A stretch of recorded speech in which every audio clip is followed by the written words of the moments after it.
Okay, can you hear me now? Can you hear me now? Hello.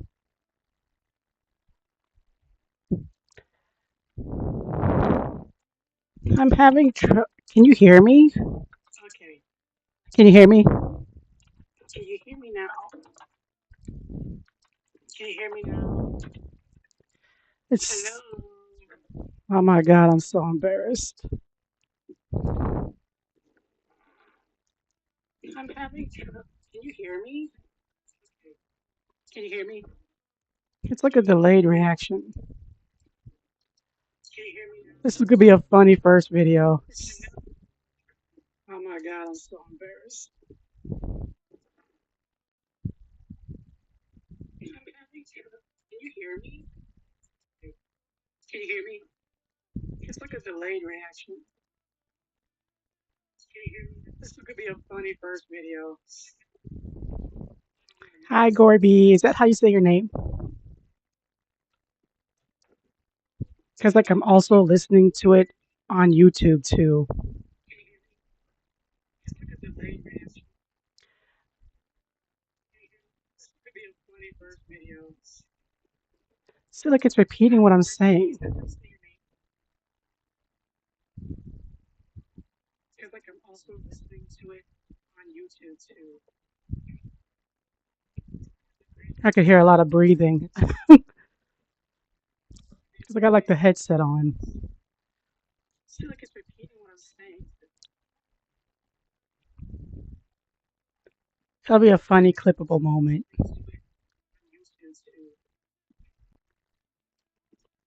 I could hear a lot of breathing. I got like the headset on. Well, at least we know what's right and what's wrong, right? Gorby, are you watching on Twitch? It says Twitch. So even if you can't see the lettering on the screen, I can definitely see what you're typing.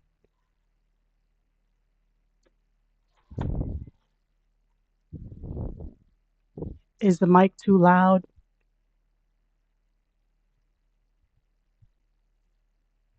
Because I can turn it down if it is. Just let me know.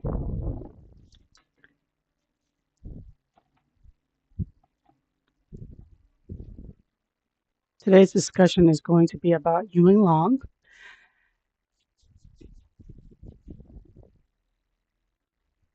This is very interesting.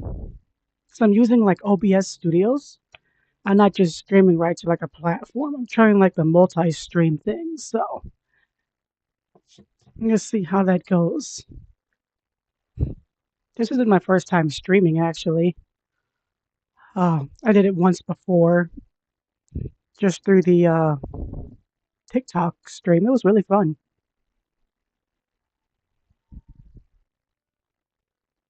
I haven't figured out. I'm not exactly a pro at OBS Studios just yet, but it's fun to try new things. But all those plugins were so confusing to me. Well, let's try it out. Let's see. I'm gonna go to Twitch now. Just gonna see how the live is looking. Yay! The live is looking. Yay!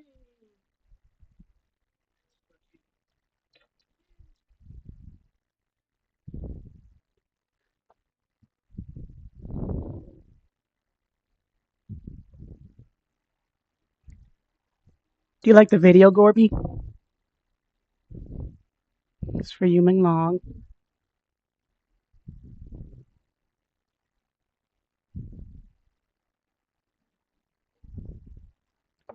So the chat's working, the video's working. Looks like everything's good.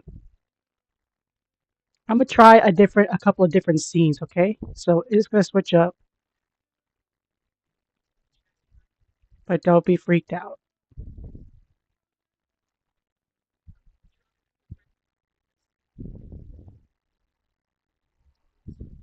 Gonna see if it registers. and how fast it takes it to. Oh, yay! Okay, there it goes. I'm sorry if it's so dark in here. Like it's still early in the morning, so like it's just dark in here. That one's for Tea Tuesdays. Isn't it cute? It's so cute.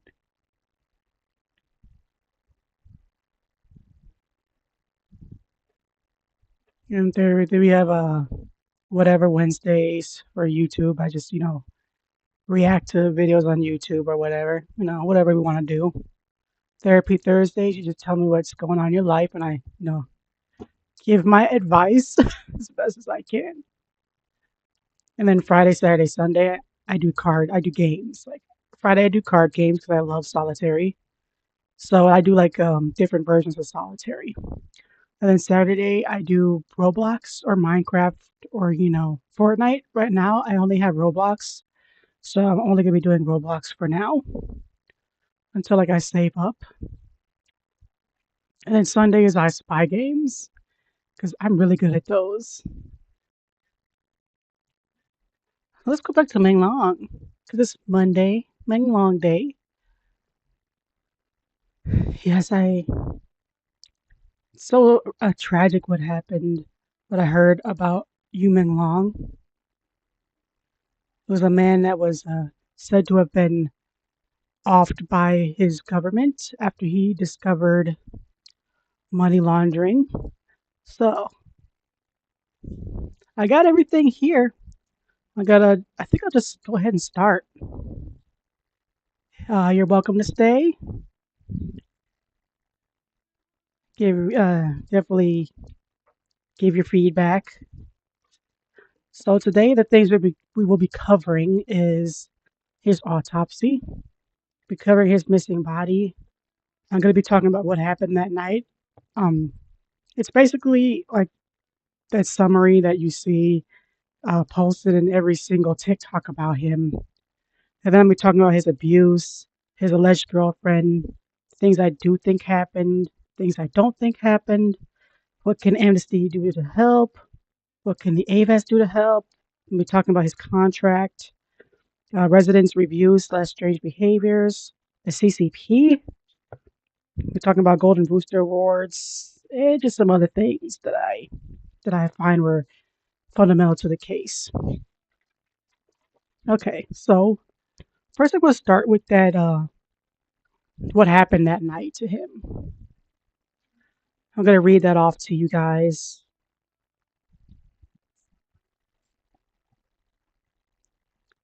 This case is definitely comes with a warning label on it because it's not for the faint of heart. It's a very heavy topic.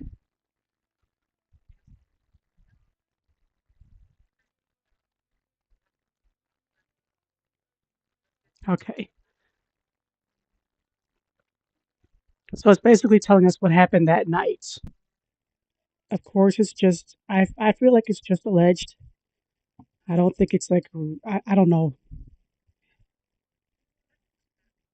but I'm gonna read anyways, and So on the night of the 8th, 17 criminals gathered at a villa where they drugged and injected Yu Long. In the early hours of the 8th, Yu attempted to escape and call the police, but was caught and restrained by them. A related video exists. The villa was the first crime scene. On the 9th, the torture continued. During this time, Yu may have obtained a USB drive either to bargain for his life or because he discovered its existence.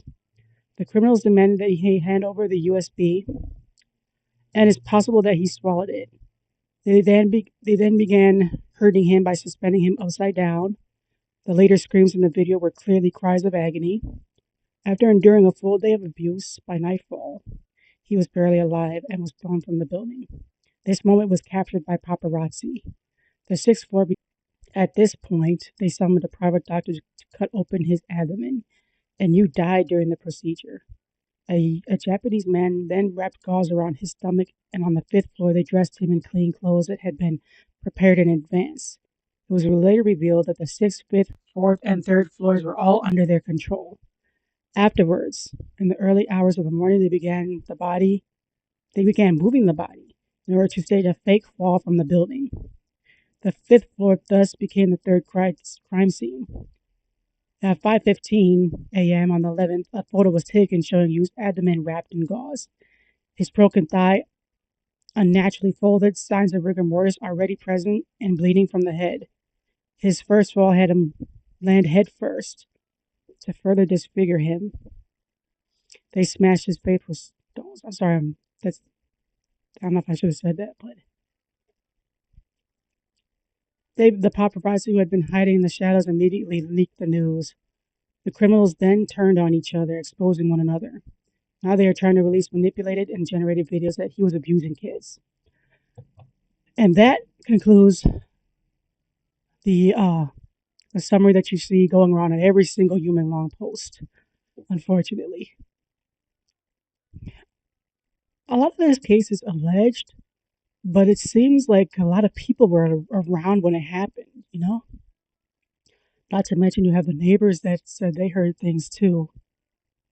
But, everything is supposedly, unconfirmed right now. So,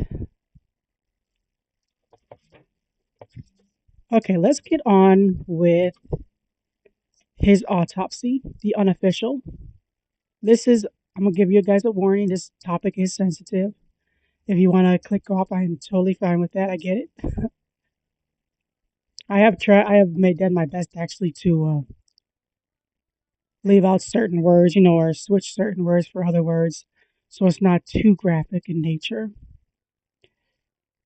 So, according to the unofficial autopsy, there were multiple fractures on the left side of his chest, internal bleeding, and damage to his internal organs, such as liver lacerations, scalp trauma, suggesting pulling, a broken nose, and all but one tooth, the bottom missing.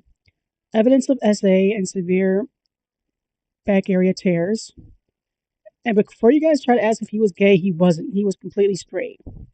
Now, me personally, if I was a gay male, like I'm sure that during sex I'd use some type of lube or something to protect myself down there. There shouldn't be no reason for severe tears down there. But if he was in fact SA, then severe tears down there would definitely make more sense. The report also said that his nails were ripped off and that there was multiple DNA found inside of him. Reports also say that there were multiple bruises in different stages of healing, suggesting that those injuries happened over time and not all at once.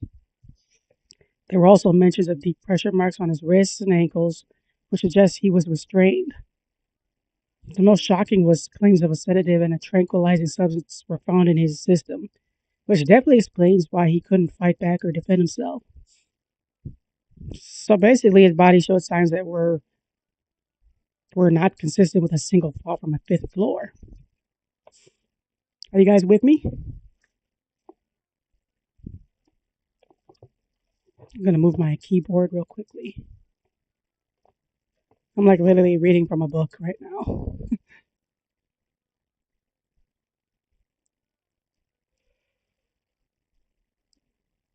But yeah, I'm sorry if I'm yawning. It's like 7 in the morning. I am a morning bird though.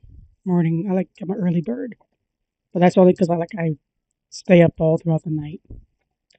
Okay, let's get on to the next topic. I'm trying to stall. All right, I'm gonna talk about his missing body. I was wondering, like, is his body really missing? Like, because some people say it was, right? All I found out about his body was that his body was cremated quickly after the 12 to 24-hour investigation. And a lot of people find that suspicious because his mom never saw the body before it was cremated. Now, I had also heard that he wasn't cremated, but his body is in fact hidden somewhere beneath the 798 Museum, which is rumored to have been one of the places he was held hostage in the months leading up to his death. I also read that it's possible that his body was used to harvest his organs for higher ups. There's just so many things about this case that's just messed up, guys. There's no official autopsy, no detailed forensic or autopsy reports have been released by the public, or to the public, excuse me. I know, murder so early in the morning. I'm sorry. But I've been up for hours. So there's only screenshots of a perforated autopsy report, said to be from the Beijing Shangting Forensic Appraisal Center, which has circulated widely. That was a report I read to you earlier. The report detailed extensive injuries, including multiple fractures, organ damage, missing teeth, and the signs of SA that some for foreign forensic analysis claim are inconsistent with a fall from that height. Right, because the initial police report had said that he jumped from the fifth floor because he was depressed, and a lot of people were like, "How do you if you wanted to self exit, you wouldn't do it from like the fifth floor.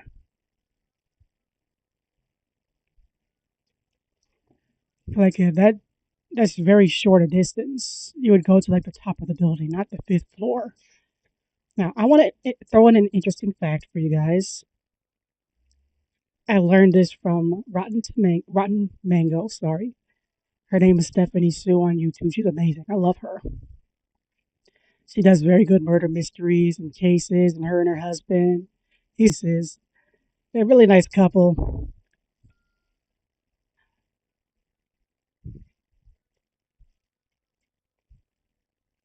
So I want to interject the fact that I want you guys to know that I found out from her. A lot of buildings in China don't have a fourth floor due to a superstition, right?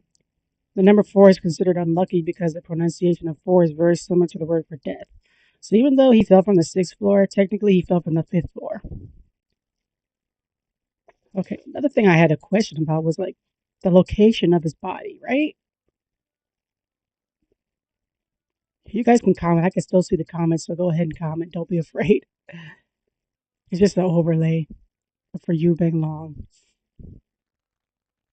I saw the original photo of when he was first found, right? I'm sure we all have by now, right? It wasn't just me, or was his body moved? I know it's been said that he was thrown out the window twice, but I feel like when his body was found, it was placed at the front so that it would be found easily. Like, because if you look at the photo and then the window that he fell out, it was on the right side, not in the center. And you can see his body was like right in the center on the stairs.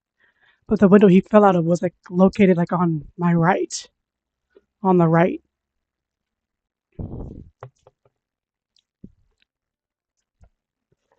But that was just something I was just wondering about. So now these are a few interviews from the residents that live at the Sunshine's Shandong residence complex. They really helped me decide that yes, he was in fact, murdered. We'll just use that word because we can't say certain words. This info was also from Rotten Mango, Stephanie Sue.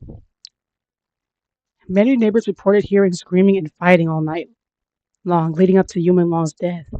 Some people even said that they knew he was at an event, but there was a lot of screaming, which was very unusual for their building. There were also lots of threats being screamed. And then when they wake up the next morning, they heard that the actor died. Like it had to be connected. And so they want justice. Those neighbors also commented on how easy it is to hear through the walls. They are paper thin. How's the sound, guys? Is it echoing?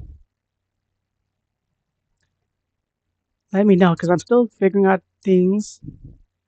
Trying to figure out some things, making it listenable too, because it's streaming to YouTube and Twitch. Twitch is an interesting name for a gaming platform or whatever, ain't it? Twitch. Like, where'd they get that name from?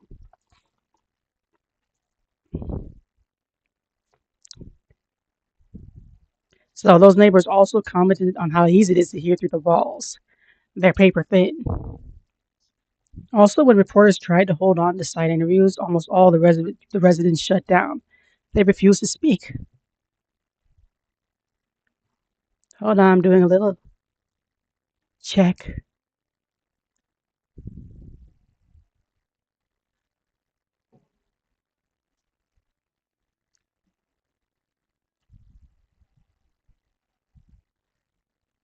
We're checking, we're checking.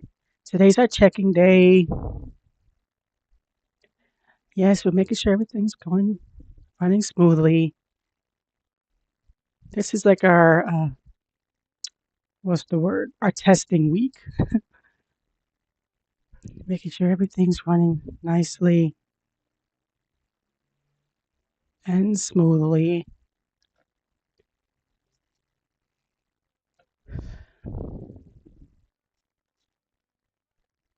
I'm gonna be doing this every Monday, just so you guys know.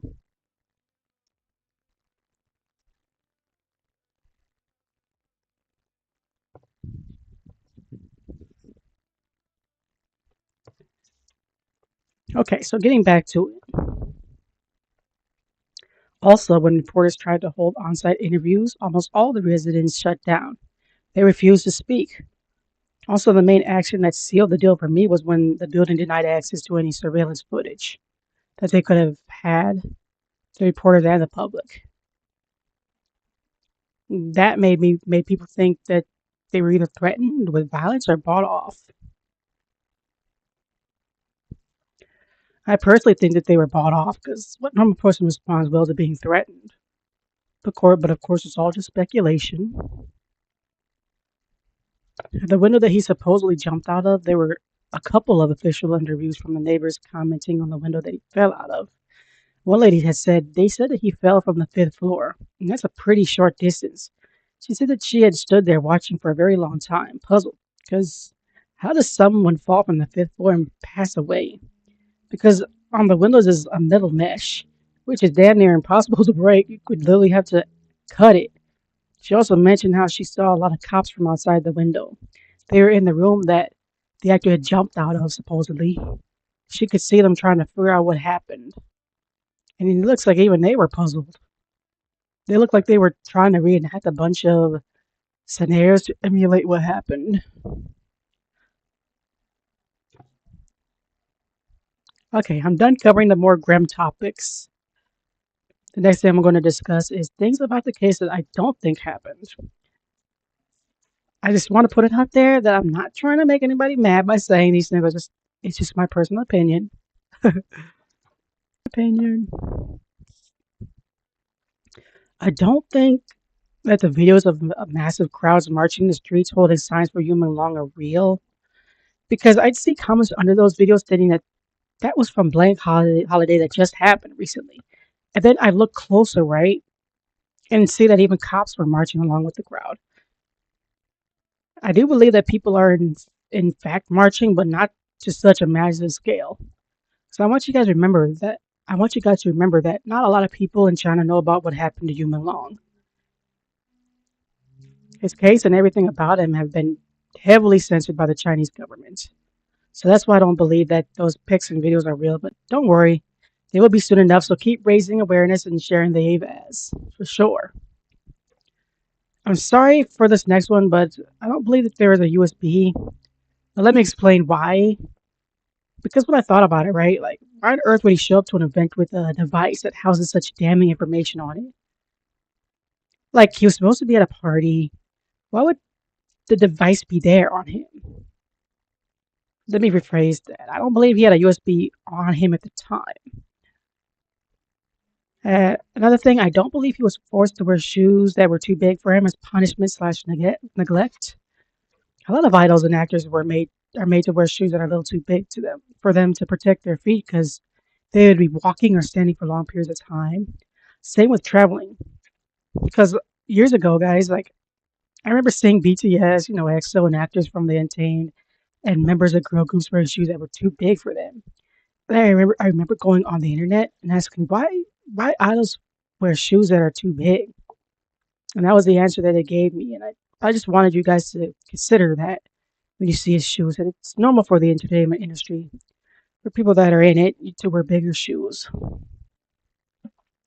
Now, that's just my personal opinion. I also saw a video of you being, can I say that word, tortured on here? Okay, well, we'll say it. And in it, you could hear him say, Foodie is here to save me, right? Well, guys, I found a video disproving that also. Yu Long was on a on a show, and in one of the clips, I heard him say, "Look, Foolie's here to save me." And when I heard that, I was shocked. So I don't believe that the dogs were there the night he was murdered. Murdered, excuse me. Now, don't get me wrong. I do believe with all my heart that he was tortured and that those videos of his torture are real. But I just believe that they added like a voiceover of him saying "Foolie's here to save me" as a distraction.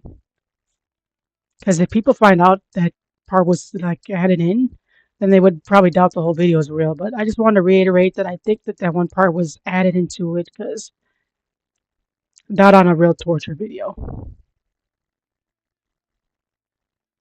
and it to like cause doubt on a real torture video.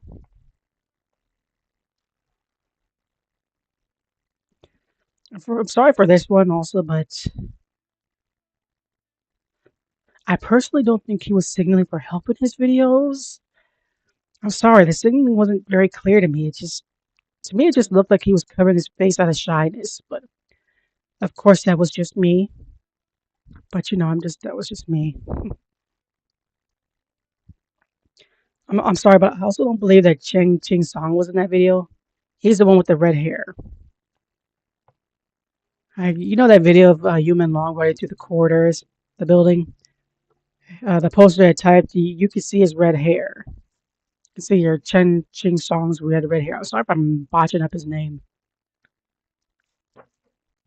Well, I'm sorry, I didn't see any red hair in that video. In fact, I couldn't even see any red in anything in that video. Like I couldn't see that could be accidentally mistaken as weird.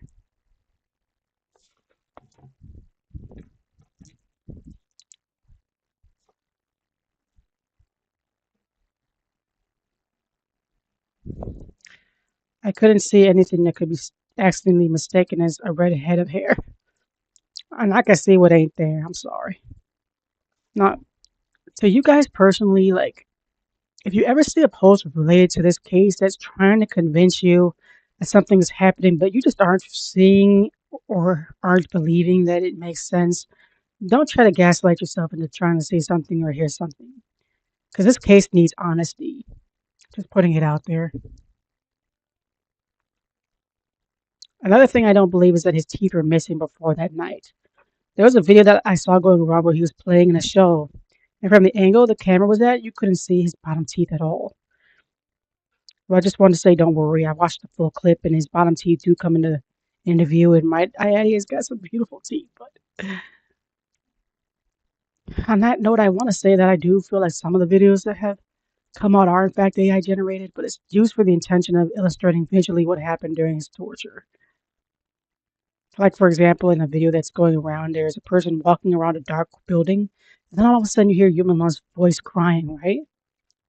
Also, the video that I mentioned before where Human Long was saying, "Fully is here to save me," but you can hear that same line be said by him in a show. I think they edited his voice in, but just to create a visual. Also, in the video with him crying, you could hear someone call his name, Mung Mung, where according to them, you could hear, but I couldn't hear anything. All I heard was crying. Now, things I do believe happened. I do believe that some people in China are putting his picture up on LED boards, but like I did see a reel with his face on an LED board next to a Godiva chocolate. I think I'm saying that right. Godiva. Let's say a Godiva chocolate store. Now, I did repost that video up to my TikTok. So you guys can go check that out if you want to. Now, I did start to think more on the USB. Like, if Yumin Long did happen to bring up the fact that he had a USB on him that held incriminating evidence against the higher ups, and Fan Chi was there, then it would totally make sense as to why he would shout out, like spit it out. And that creates motive for him to try and get it from Ming Long. And Fan Chi is related to one of the higher ups in the government, allegedly. But if he is, it would definitely be a family over friends type situation.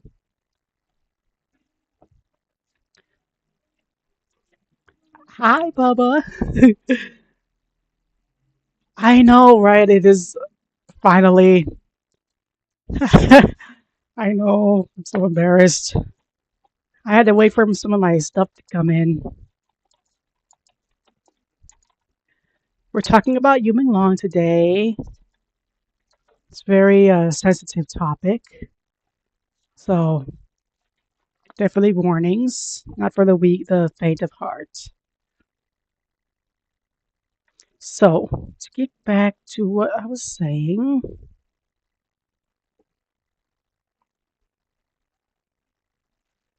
it would definitely be a family over friends type situation. Thanks, Bubba. Today's menglong Monday. Coming with me for Tea Tuesday, whatever Wednesday, Therapy Thursday, Friday games, Saturday, Sunday games. Right now, I don't have Minecraft or what's the other one, Fortnite.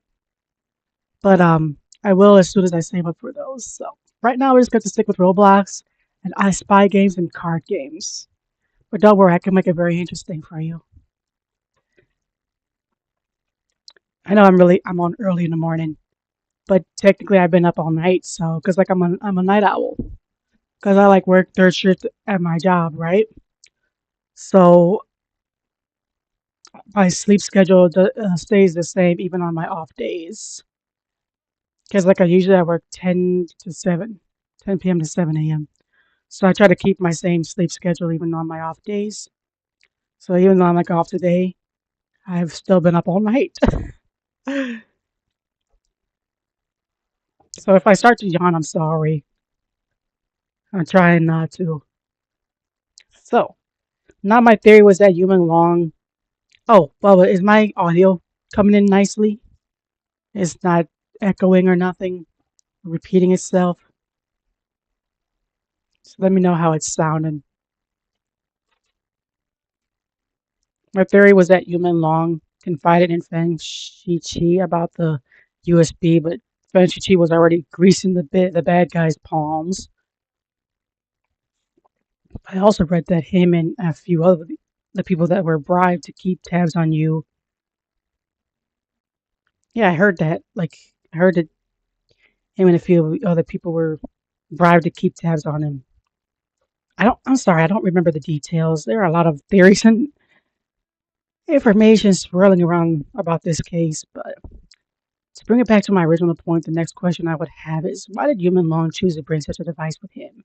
And why reveal it then and there? Awesome, thanks, Bubba. Now, theory incoming. Maybe it was because he thought Fan Shichi was his best friend. Yeah, even your best friends can betray you. I will be talking about that on Tea Tuesday. I have like a lot of. It'd be nice to talk to somebody and get their advice and opinions on what I can do in my life right now. Dealing with ex best friends that like to stab you in the back. But getting back to Human Long, that's a story for a different time. But of course, everything's just speculation about his case for now, or at least according to the government, it is. I don't trust them right now. His abuse. That's another. This is another sensitive topic. Just gonna let you guys know. In 2 years, he went to the hospital 17 times. Like, can you believe it? And the explanation behind that was that it is believed that every time he would try to reach out to anyone, asking for help, his handlers would find out and then punish him by beating him. Like that would explain all the bruises and the all the bruises that you could see on his face. Like, I'm sorry, Bubba, this is like such a terrible topic to be talking about on the first day, but it's very important to me. But this is like what's it called? Testing week, so making sure all my backdrops are working out perfectly. I have other scenes too. Hopefully, you come for all of them. I'm gonna be on every day, honestly, and at 8 a.m. So another TikToker whose video I saw made an interesting point. His name is K Brooks. He said, in order to keep Human Long silent and not talking about the things he went through, one would have had to have a lot of people around him to keep him quiet. Like, did you guys ever notice, like, how in pictures of him with his bodyguard, Du Chiang, the guy would be watching him like a hawk. And in one video, we see Du Quan. I know I'm saying his name wrong, but whatever. Dude Shy or whatever his name. And another man inside of a building with men long, and they were both like on his, how do I explain it? They're both on each of his side grabbing his arms and rushing him out of sight. Like it's just weird. I literally thought he looked like he was being held hostage. Just a very unsettling thing for me to see. I reposted that video to my. Aw, thank you. Yeah, Human Long was just recently killed last year, September 11th. Go figure. And the story is that he was. It wasn't a simple. Uh, Authorities in China had said that he had jumped out the window himself, but media and fans and people are saying that it was not like accidental. He was murdered, and they got a whole bunch of videos proving it. They got videos of that night. They got everything. Like it's just unsettling this case. And I wanted to ask you a question, Bubba. Like, is it possible for police to rule out criminal activity without finding out the cause of death? Because that's what the cops on this case did in China, right? They ruled out any criminal activity without knowing the cause of death. I'm like, how do you rule out a criminal activity if you don't know the cause of death? Like, that just seems so backwards to me. No. Yeah, like getting back to like the guys around him, surrounding him, I thought he looked like he was being held hostage. And K. Brooks said that you'd have to have everyone in his immediate circle in on it.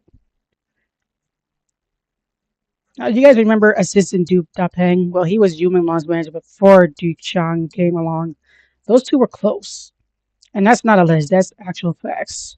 Well, Menlong's company replaced Dupont with Du Chang. Now, I don't know how long he has been. I don't know how long he had been Menlong's manager, but myself speculate that it was around the time Dupont was let go slash replaced, which hasn't been specified. I looked and researched, but nothing came up. Ah, now if they don't have probable cause, they can only rule suicide if they don't have any other suspects. Or they got, oh, for sure, everybody thinks they got bought out. There were 17 suspects there that witnessed that his murder that night or whatever happened to him that night. This case is very deep, but he went to a party that night and there were 17 people there and they all had seen him the night he, died.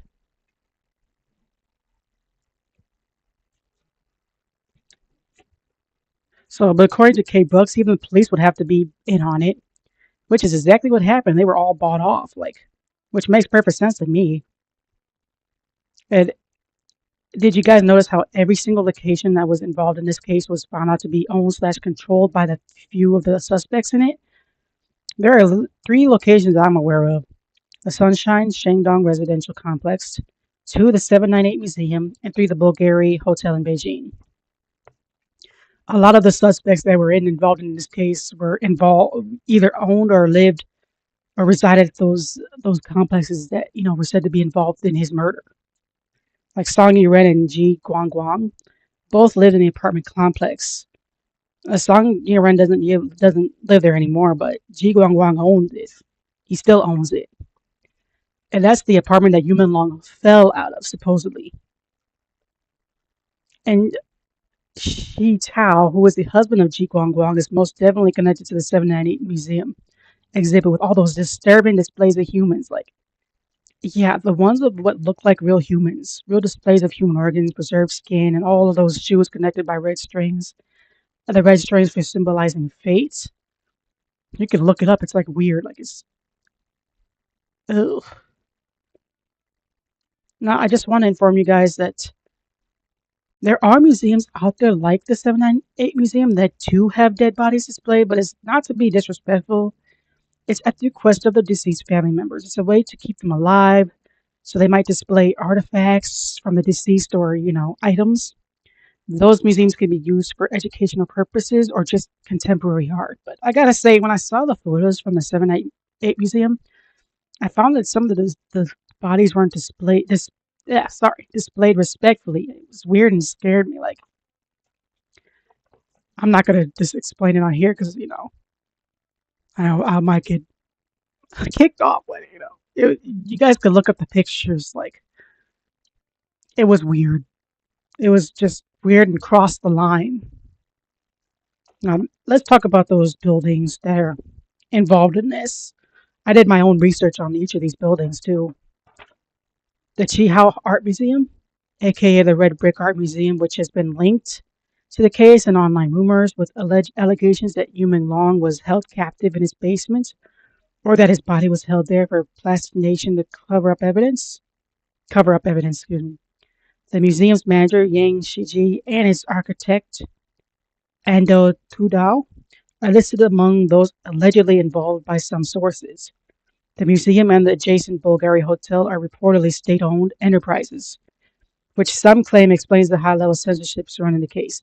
Now, I wanted to point out something about Yu Long to keep in mind about this case, right? He's an actor, and his company is owned by the government. It's a government-owned company. So keep that in mind when I'm telling about this case. So a lot of government officials are involved in this case. And it was said that Yu Long uncovered a plot, what's it called?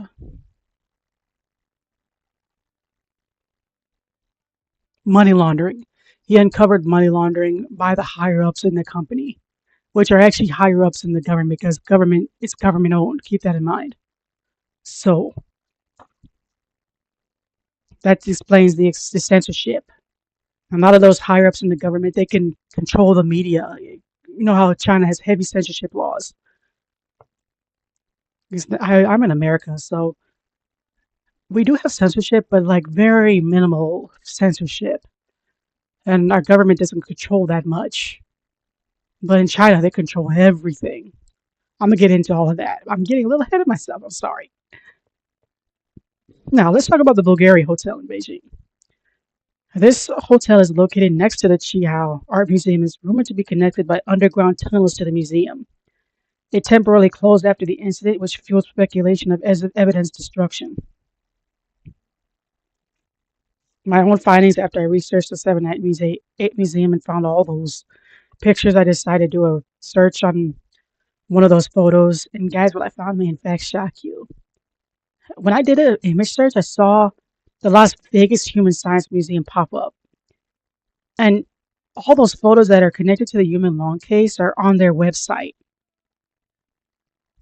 I was kind of disappointed because I thought they were at the 798 Museum. Then I remembered that there was a piece of information going around that the 798 Museum moved those human exhibits to other museums. And it makes me wonder if Las Vegas was one of those locations. So what I did was I typed a letter to the LA Museum inquiring about some of those exhibits. We're going to see if they message me back, but I don't think they will. I could always call them and see. I really want to.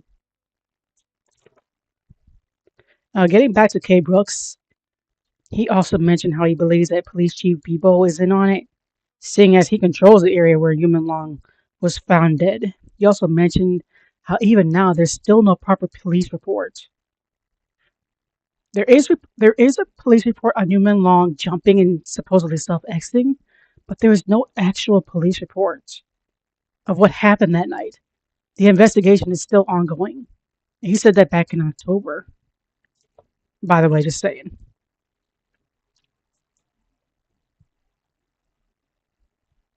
Physical and emotional torture. Allegations suggest he was subjected to various forms of physical abuse and emotional violation, including beating, humiliation, and threats. He reportedly feared for his life and lived on plain food, suspecting his food might be tainted. Now there was a couple of videos on his Weibo. That's a weird word, Weibo. I showed him like eating food or whatever, and it just like it looked like it was literally like water and like I don't know what they eat in China. I'm sorry. It didn't look like soup. It just looked like water. He's boiling like potatoes and some stuff in it. Like it just did not look like it was meant to fill him. He, another. Hold on 1 second.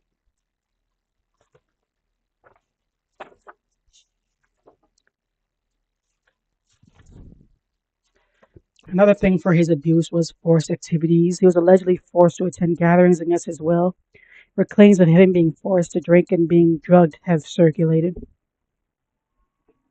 There was a guy, a waiter from the night that he went, well, the night before he was, murdered. He said he saw his bodyguard slipping something into his drink, right? And then the bodyguard, when he saw that he saw him, he pulled him to the side and had said something along the lines of, "If you say anything to him, you're dead." And it was said that the waiter said he quit then and there. I'm just like, oh my gosh, man. And you gotta remember, like in China, in terms of like weapons, you only the government is allowed to have weapons. The citizens don't have weapons. Like here in America, we could easily get a hold of a weapon if we wanted to. We could, go just granted we go through the right channels and the right, steps to get a weapon. But they can't do that over in China. Like it's just not something that people have. And it's like so unfortunate, like you can't do nothing against them.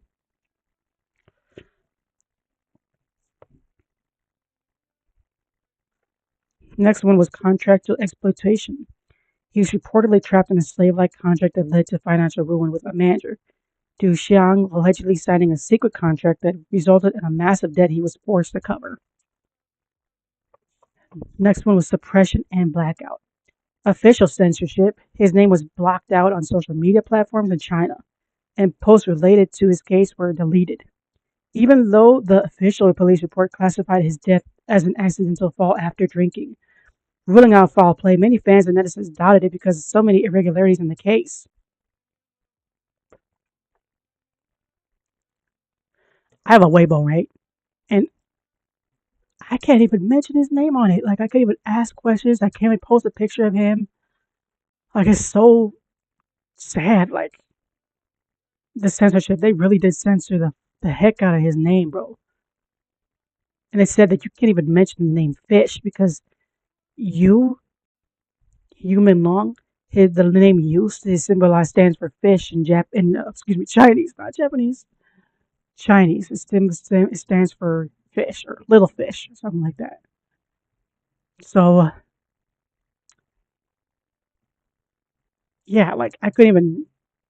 My account got banned twice. It got restricted twice. But I don't care. Like I'll still say his name, and every time I get unbanned, I just make another post for him. The next thing is silencing of family and witnesses. His family was reportedly silenced, and his mother lost contact after traveling to Beijing for funeral preparations, sparking fears she was also being suppressed by powerful forces. The next one was media blackout. Chinese state media maintained silence on the specifics of the case, and his name was reportedly restricted on major online networks in the country. Last one is the March 25th, 2021 incident. I know we are all probably have heard about this or seen it by now, but it was an incident where Yuman Long was walking the red carpet at either an event or award ceremony. But when he got up to the place where he was to get his picture taken, the light suddenly shut off on him. This the incident is widely circulated online and often cited by fans as a deliberate act of humiliation or a warning by powerful figures in China's entertainment industry. In the context of the industry, turning off the lights during a celebrity's appearance is an alleged practice to signify his clothes looked poor. His apartment was much poorer than for an actor of his caliber. His clothes looked poor. His apartment was much poorer than for an actor of his caliber. I mean, of course, some people are just naturally modest, but his place was just poor. and he was like a famous actor too. So like you could just see it. People don't have to say they're being tortured or abused. You can see it. Now, some side notes before we continue. If the building refused access to the surveillance footage, then that surveillance footage is as good as gone. Like, it's then that surveillance footage is as good as gone. Like, it's definitely deleted. The only evidence left from the Sunshine Shandong residence would be in the hands of the neighbors that happened to record what happened that night. It would be on their phones or devices. Now, what I would suggest to the people that do have evidence still, keep it hush hush. Like, back it up to multiple devices. Never give away the original copy. Also, try to get a copy of the evidence to Zhang Yusha. My source for that is actually a TikToker named Liana. Through my own research, I found out that he is the first ranked vice chairman of China's Central Military Commission, making him the second most powerful military official after its chairman, President Xi Jinping. While he is the leading figure in the military, the ultimate authority lies with Xi Jinping. Now, more on Zhang Yusha states that he is associated with Shang-Shi faction, named for shared origins with other high-ranking officials, including Xi Jinping.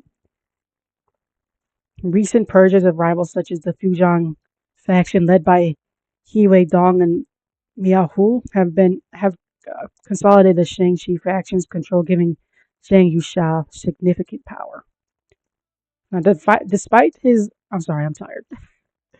Despite his official position and shared regional ties with Xi, there was ongoing speculation among Chinese observers about a potential power struggle or significant political tension between Jiang and Xi, with some reports even suggesting that military power has shifted away from Xi and towards Jiang in late 2025. Yeah, everything kind of blew up in his face after, like, menglong. And after it was found that he might be involved with that. Now, that being said, I want to tell you about the thought that I had. Now, I know Liana had said to reach out to Zhang Yusha, but I don't think we should. I watched Rotten Mango on YouTube, and she had said that you, had uncovered a money laundering to the arms industry through ghost companies in his name. What I found out, speculation online connects the alleged money laundering to the arms industry and the families of the top Chinese Communist Party officials, such as the brother of Xi Jinping and the son of Tsai Shi. Sounds to me like that has to do with the military, perhaps. Like, what if Zhang Yusha is behind it instead of Xi Jinping? I wouldn't trust either. Is my point. Like, just to reiterate what Rotten Mango said, like, the ghost companies are connected to military. Arms, military arms, and Zhang Yusha is over the military. It's not just Xi Jinping; it's him too. So, me personally, I wouldn't trust any of them, either of them. So, what I would strongly suggest is that neighbors submit any evidence to Amnesty International and the FBI in America. And I added the FBI because they could confirm if those videos are circulating are real or not. I personally want an official stamp on those videos so they can stop being labeled as that alleged video. That's all I want. Next topic is his alleged girlfriend. I'm gonna take a quick second to drink some water because I'm like, you can hear my voice is going. My voice is dry.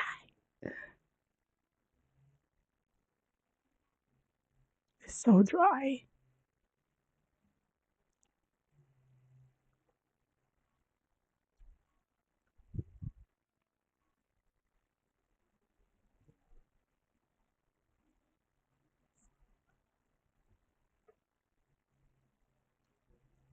Okay, we're back.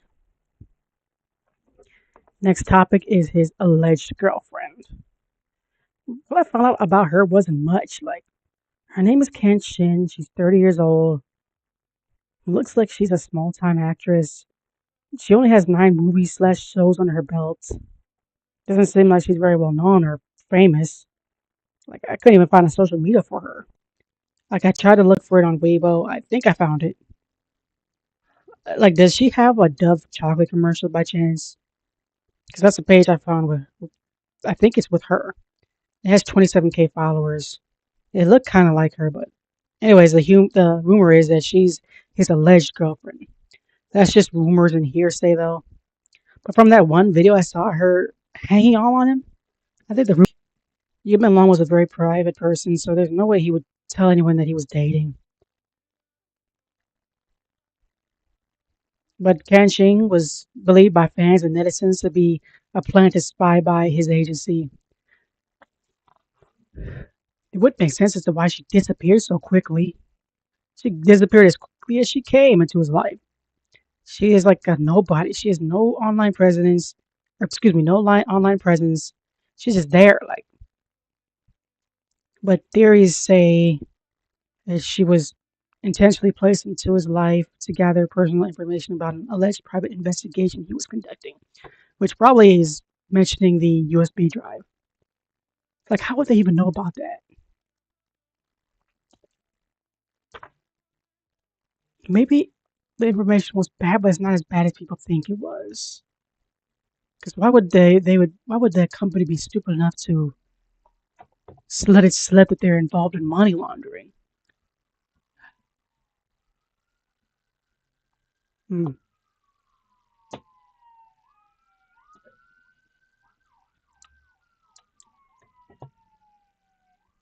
Hmm. One more second.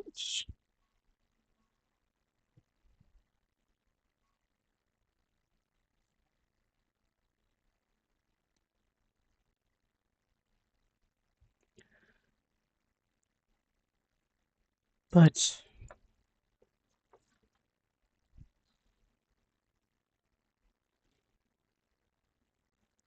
fans recently noticed the latest social media post involving Shin and producer Chang Ching Song. I'm sorry if I'm messing up these names. Reports show that Chang had written about him and Can planning to go to a show and dinner the day right after Yu's death, but people noticed the post was deleted just hours later. That's suspicious to me. I can see the audio mixers like just shooting up. Am I loud? I'm sorry. I'm not a quiet person. Now, the next topic I really want to discuss, which I'm happy about, is his contract. This is official, too. He was signed with TNU Media, which has been notoriously known for, in my opinion, to have deaths in the company. Mysterious deaths. I'm going to get into those deaths later. They were also said to have slave like terms in their contracts. And wait till you hear what those terms are like. One, there's restrictive clauses. Hold on, let me adjust. Restrictive clauses, which includes a priority renewal clause that requires one, you in this case, to renew with TNU, even if other offers were significantly below market value. That's just what I found in terms of like the restrictive clauses. I'm gonna read some of the key clauses from the leaked contract. These are all from Articles 3 and 4.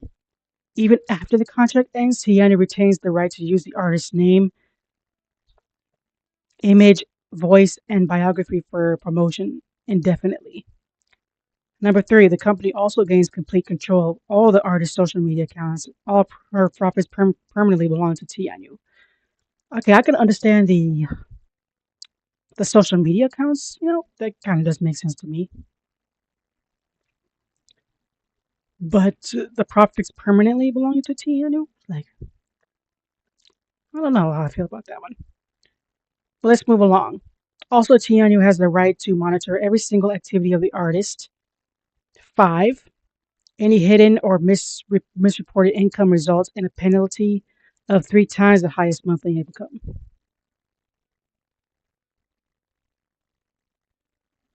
So he can't have no job on the side or something. I mean, without letting them know. I guess that makes sense.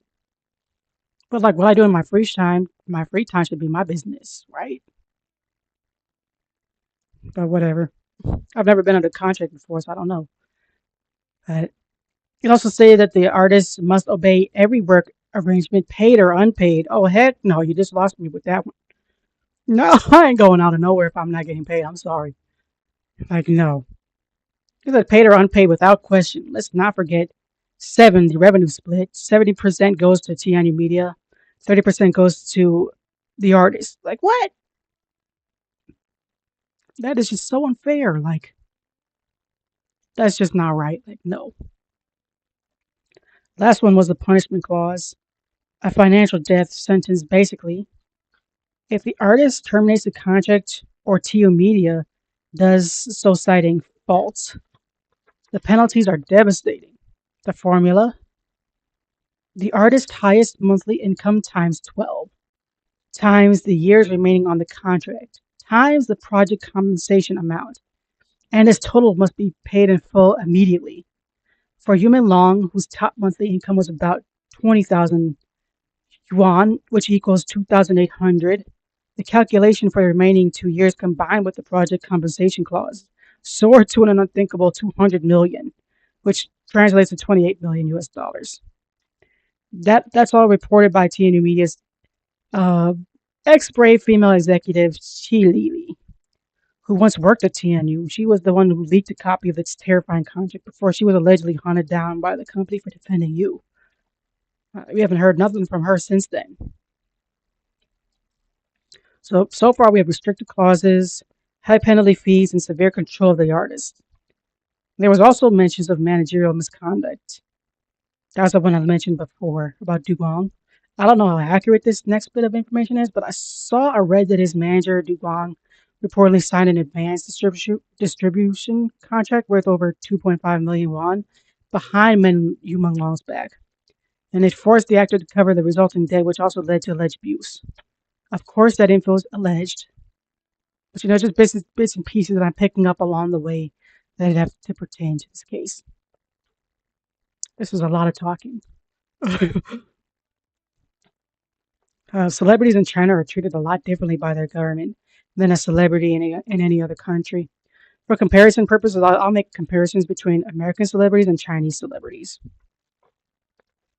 Now, I found quite a few comparisons actually, but I'll just summarize what I found. In China, actors are treated as a state asset, closely controlled by the Communist First Party, the CCP. Through strict censorship, I can't read, I'm sorry. Regulations on appearance, banning effeminate looks and tattoos, and mandates oh my god, to promote socialistic values and national aims, dependent on showing loyalty, facing backlash, blacklisting, hefty fines for tax evasion, and suppression of toxic celebrity culture.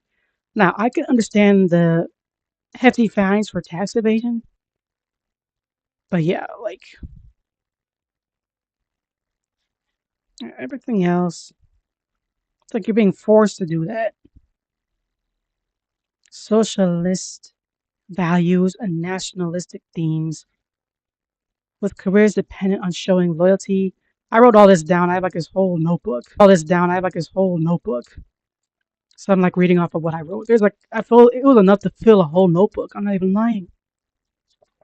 So we're gonna be here for a little while.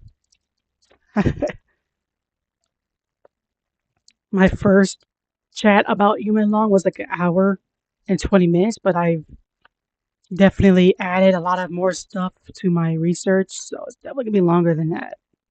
I hope you guys don't mind. But yeah, it's like uh, toxic celebrity culture if they deviate. That was where I left off. Embodying a system where art serves the state's ideology. In America, actors have one freedom over expression. Actors in the US are protected by the First Amendment, allowing them to express political opinions, criticize the government, and choose roles without fear of government censorship or blacklisting. Two, minimal direct regulation. The government does not regulate the content of films or TV shows in the same way that China does. Content is generally rated by a civilian organization, the Motion Picture Association, which is the MPAA, and the government's role is mostly limited to enforcing standard labor laws, example, child labor laws slash AI usage consent. 3, soft power influence. U.S. government agencies U.S. government agencies such as the military may collaborate with filmmakers to influence public opinion policy, but this is a form of soft power rather than mandatory regulation or censorship. Industry specific issues like AI usage, copyright, and the right of public publicity are matters of entertainment law and contract negotiations between actors, often through unions like SAG slash AFTRA, and private studios, not government imposed moral or political mandates. So you see the difference? One is forced, one is not. One's mandatory, the other one's not. Like, there's no freedom there. And of course, a lot of people want to be, they want more out of life, especially in, probably in China, where they just have like the rich and then the poor. And there's no way for the poor people to like, get rich unless they go to like, government agencies or whatever. Like they do like acting or police work or do different things, and by then they have to swear to the CCP. I did a little bit of research about that later in my report, but we're gonna get back to that later. So back to his contract. Another downside to his contract was that it could force him to miss opportunities to get signed with other companies. Yang Mi, who was in the leading role in Eternal Love, attempted to sign Yu Long to her own agency with a much better offer, example, a 50% profit split and guaranteed leading roles. But Tian New Media used its priority renewal rights to block the move. So apparently, as soon as she tried to sign him, they allegedly invoked their priority renewal clause, which effectively bound him to the company. Like I had to do a little bit of bad math for this next part. LOL. If his original contract started in 2013 and it lasted for 8 years, it would have ended in 2021. It's 2025 when he passed. They probably would have tried to keep him for like another 4 years because he starred in Eternal Love in 2017, and the show had 3 seasons. It aired from 2017 to 2021. He should have been free from his contract by then, and he would have been free to have him. He would have been free to sign up with the Yang Mi's company. Actually, in reality, she wasn't the only one that wanted to sign him. Like multiple parties wanted to sign him, but his agency refused. A very famous Taiwanese host, rumored to be Tao Jingying, reportedly attempted to sign him, but the effort was not successful. Yang Mi's team was said to have visited Beijing 3 times in an attempt to recruit Yang Melong into her company. I read that she had she had offered to buy out his contract, but the priority renewal clause stopped her. It's 2026 now. I've been through a lot of K-pop groups and learned about contract lengths along the way. Actor contracts are said to be different in terms of length of the contract. Excuse me. I recently found out something interesting. K-pop idol contracts differ significantly from Chinese actor contracts.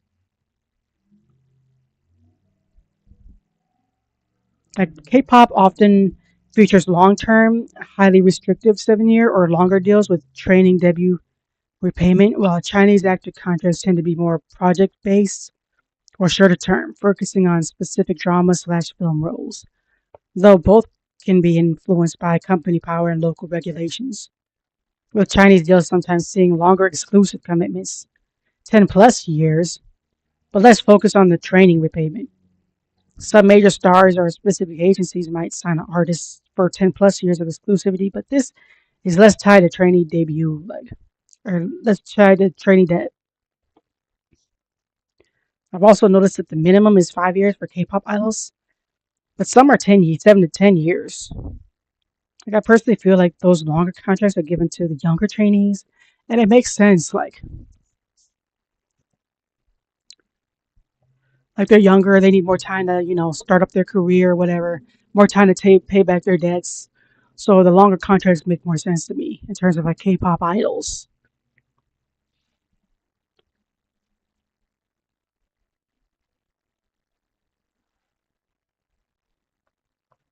Okay, so to finish addressing Human Law's contract, we know that it lasted for a span of 8 years. It started in 2013 and it was set to end in 2021. TNA Media then invoked their priority renewal clause.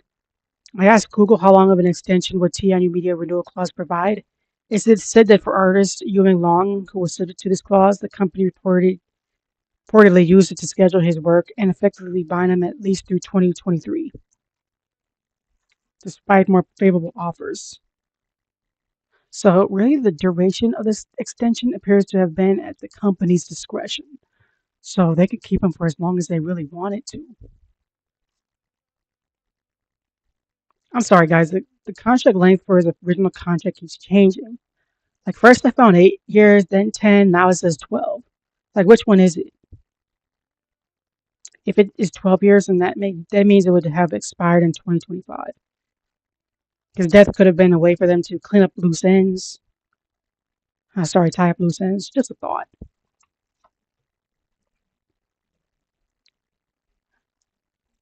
We are an hour in.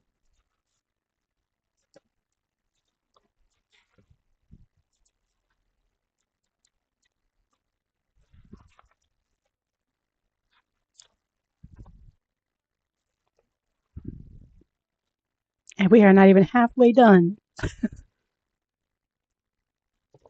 Yeah, there's a lot to go with this case. So,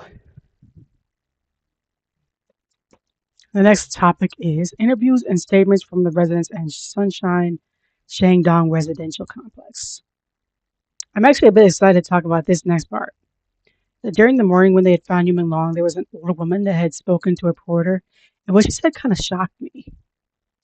What she said was she saw the paparazzi man post online stating that the police had ruled out criminal activity, but the specific cause of death was still under investigation. I did just say that just before, but I want to put it in again because it's under interviews and statements. And like I was saying before, you know what that means? It means that the cops released the info to the press without even knowing what happened to him. And let me clarify more. How would they know that nothing criminal happened if they don't even know how he died? For example, it'd be like someone finding a dead body right in a field, calling the cops, and then when the cops come, they see that there's no blood around. And they determine no criminal activity. But when they do an autopsy, they see that the body has, like, puncture wounds. The cops shouldn't have ruled out criminal activity without knowing the cause of death. Like, I'm sorry, I don't know if I'm wording that correctly, but I just feel like someone told slash ordered the police to say criminal activity has been ruled out to cover for the people involved. No, not all day stream, just another hour.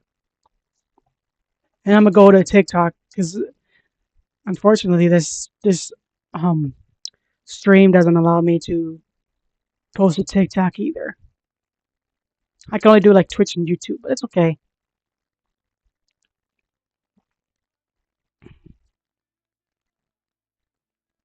That would be nice to all day stream though, but that's a lot of talking. I'd rather do like all day streams for like game playing because that I can do.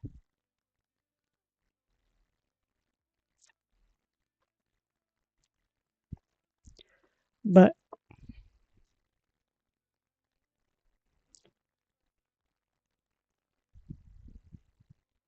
and let me point out that that lady had said that well before anyone could possibly threaten her. And she had said that she had said that while the cops were still looking into it, like about an hour in. The woman also said she had noticed a bunch of cops inside the apartment, the unit that Yuman Long had supposedly jumped out of. She could see the cops from the window as she stood below. She noticed that they were moving around a lot, like they were trying to reenact what they thought could have happened to Menglong. It's as if they were trying to simulate a motion, like what was the most plausible motion and what could have happened. Like they were stumped. Like they were very puzzled.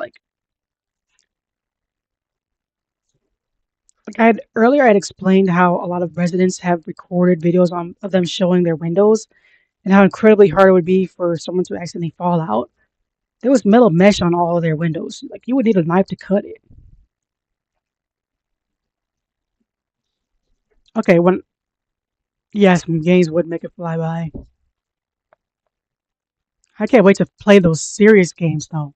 I can't wait to play Roblox. I also can't wait to play. I really want to play Minecraft and Fortnite because those games look so cool. But I would actually need to invest in a PC first, like, because my little computer, like, she's great, but she just doesn't have that much, storage. That's why I'm sticking to those little games until I save up enough money to buy a good PC. And then I would. There's only two things I need on my list, my wish list for a gamer. There's two, one PC, two monitors because I want two monitors, and then the next one would be like the gamer chair, and then that's it. That'd be the ideal setup for me because I already have the nice keyboard, I already have the Logitech cam, I got the headset and the wireless keyboard and mouse. But that's would make my setup very nice and definitely a more comfortable chair because like this chair right now that I have is not so comfortable for sitting for long periods of time. Not to complain, but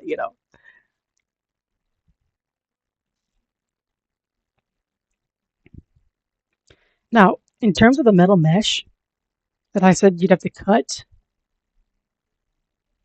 I just want to recount a story when I was little. Like I remember, not many buildings in America have metal mesh, but I remember back when I was younger, like I was a kid in elementary school, we had our school had metal mesh on the windows.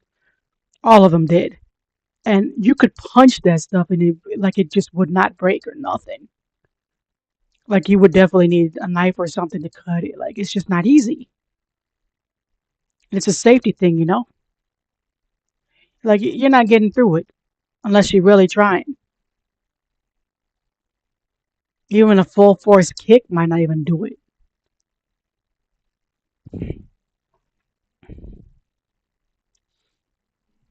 Now, in a separate interview, a woman who lives there stated, "Even if I have a friend and he was drunk, I wouldn't worry about him falling because the window is high enough, the screen is strong enough."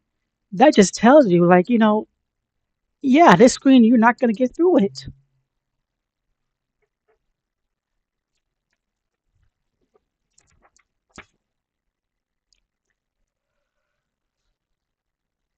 The next topic is Golden Rooster Awards. Now, this one I really love this. What happened at the Golden Rooster Awards?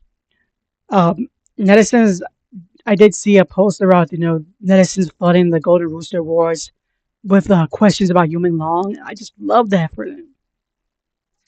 Like they flooded the live stream comment sections of the 38th China Golden Rooster Awards with messages demanding answers and justice for the late actor Human Long. This happened in November of 2025.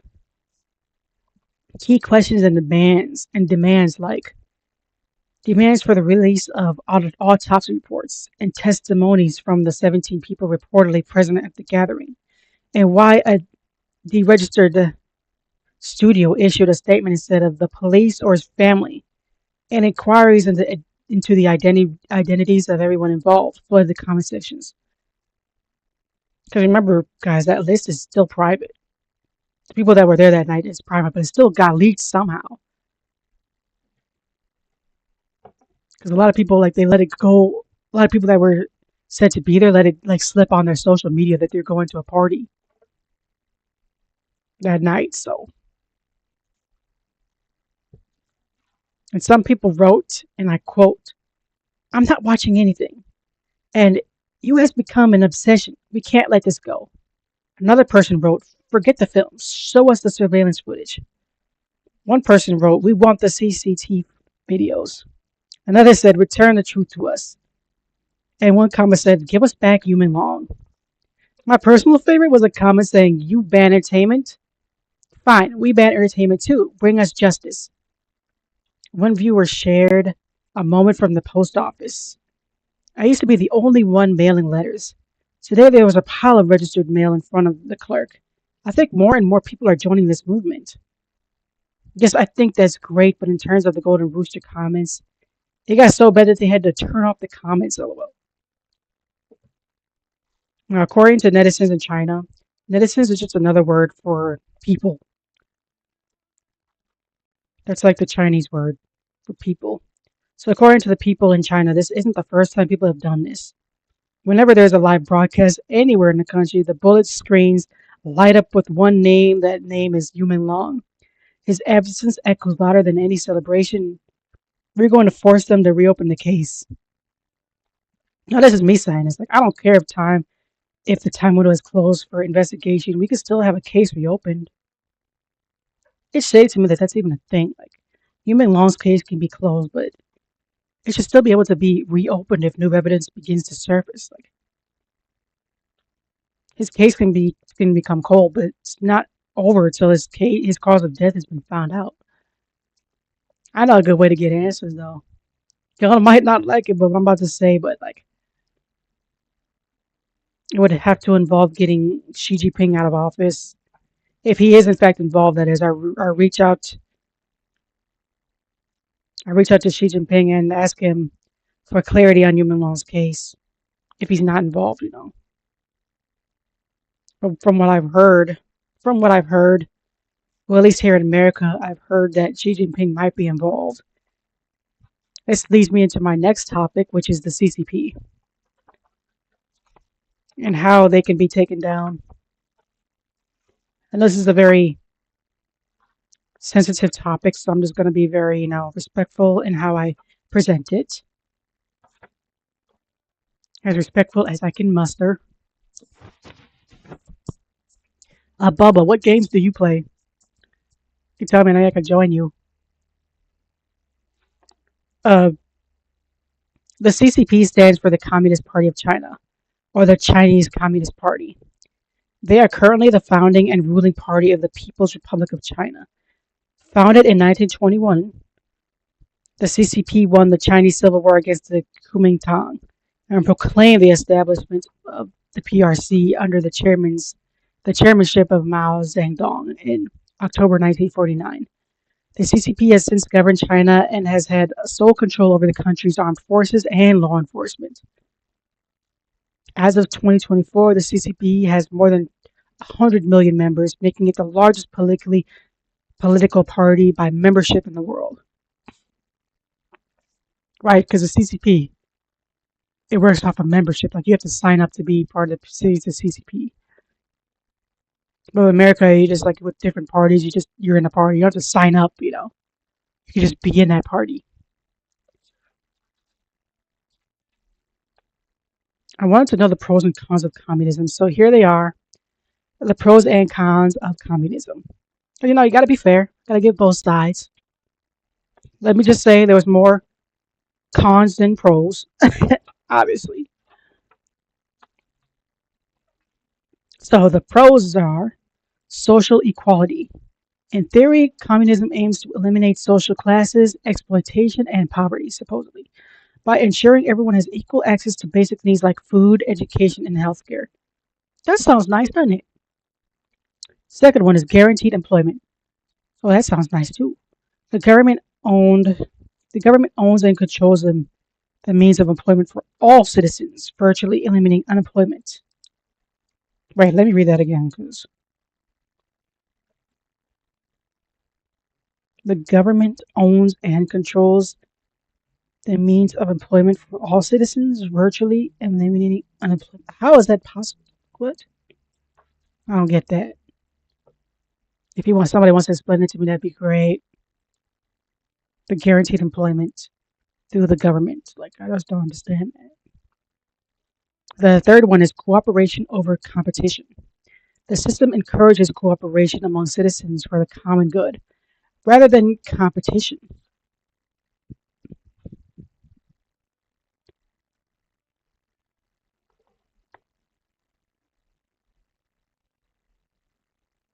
I would have a bunch of action and adventure survival games. Ooh, I do like action games. If I was to play action, it would be like horror games Like I really like those jump scare games because I love horror. I really want to try FNAF, Out of Sight, and then Little Nightmares, and then what's that other one? Inside. Oh my gosh, I really want to try those games, but those are more of a PC game, so I'd have to wait. I'm very limited in the games I can play because of my system right now. She's nice, but I just want to upgrade at some point, and I can really get to going. So cooperation over competition. The system encourages cooperation among citizens for the common good, rather than competition, which theoretically reduces social disharmony and crime rates. I'm okay. I'm sorry, but that doesn't make any sense to me. Can you all please explain that to me too? Like, I just don't understand it. Last pro that I found was efficient resource distribution.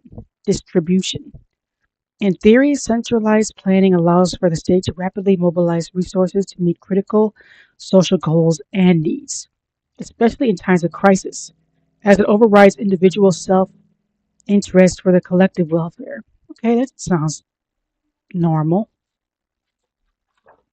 Okay, now on to the cons of communism. And like I said, there is a lot.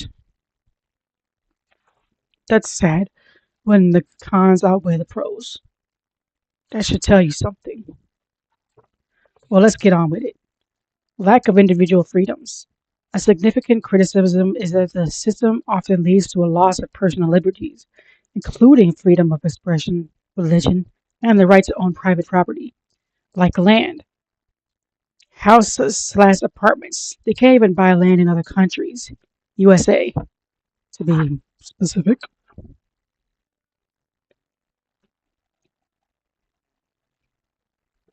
So they can't own, I think houses and apartments they can own. I got to redo some research on that part. See. So the next one was economic inefficiency and shortages. Without a free market and the price signals of supply and demand, central planners struggle to gather accurate, up-to-date information on consumer needs, leading to frequent shortages of consumer goods, long lines, and surpluses of other unwanted products. So, economic inefficiency and shortages. Without a free market and the price signals of supply.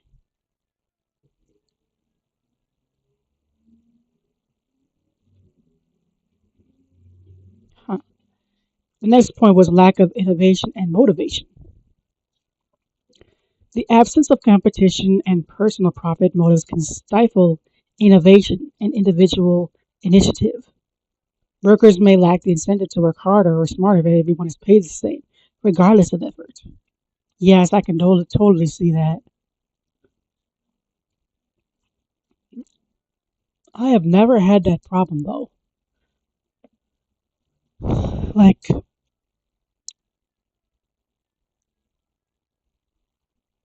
I wonder. It kind of makes me wonder, like, is everybody paid the same wage in China? Like, is everybody paid like 16 an hour? Is there no different pay grades? I'll have to look that up because I don't even know. You've never tried Little Nightmares? I have watched the full walkthroughs on YouTube in my boredom time, my spare time. I love watching walkthroughs. I will definitely watch those.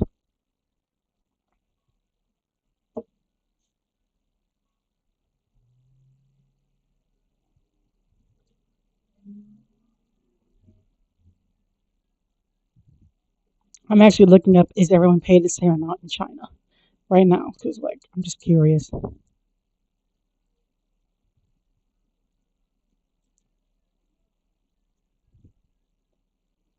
Okay, the short answer is no. Okay, that's the game I would really love to play. Is Little Nightmares, but I don't know if I can stomach it. It looks kind of messed up.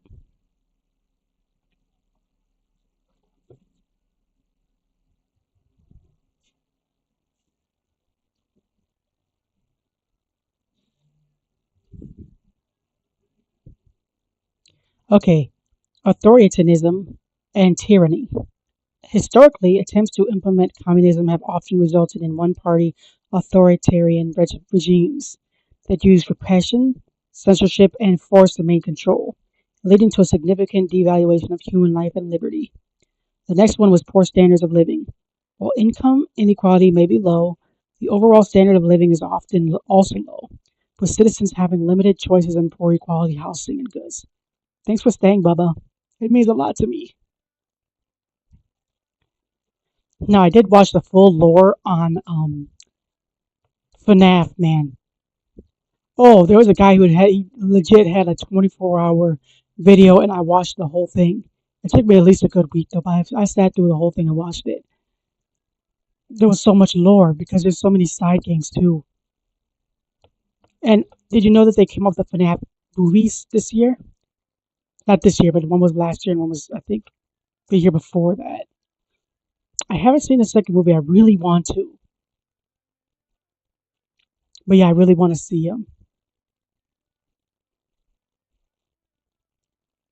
And then I watched the lore on Poppy Playtime. Yes, that's another one I sat through. I watched all the walkthroughs, Poppy Playtime.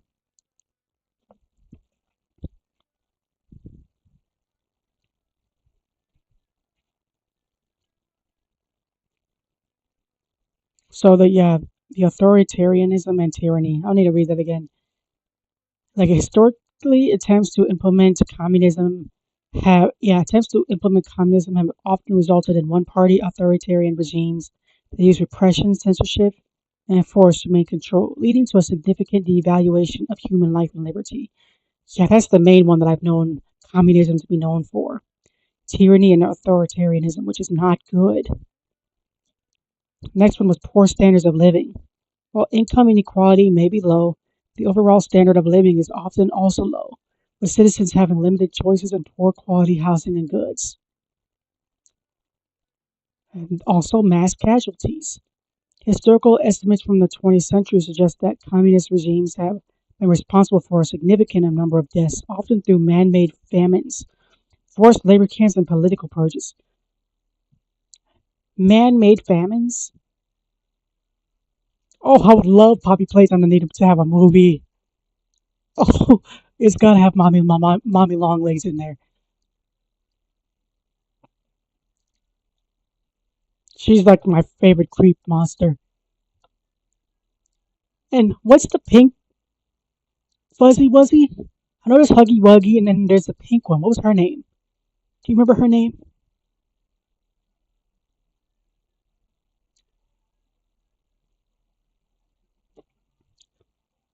So mass casualties go to continue. So that is a good and a bad concerning communism. At least that's what I found online. Now the good news with the CCP is not everyone has to join the CCP. Well, that's what it says on paper. I'm sorry if you heard that.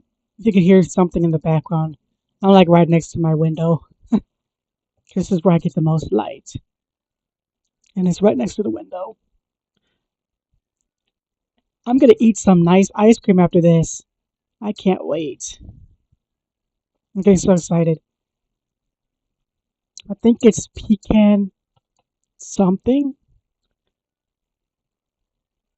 Yeah, Mommy Long Legs was the pink one with the. But there was a girl version of Huggy Wuggy, and she's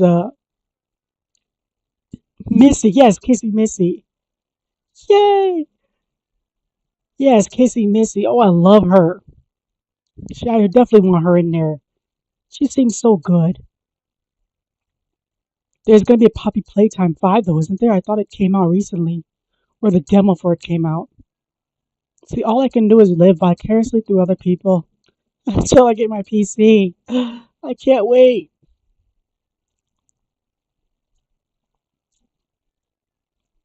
Hey, we've been doing this for an hour and 27 minutes. This is great. I still got a lot left to talk about. I'm happy that my research is like coming up to more than an hour because I really wanted it to be like a long, report so I could, have something to talk about for a long while. So I did a lot of research. I do plan to add more to it as soon as I find more things to talk about.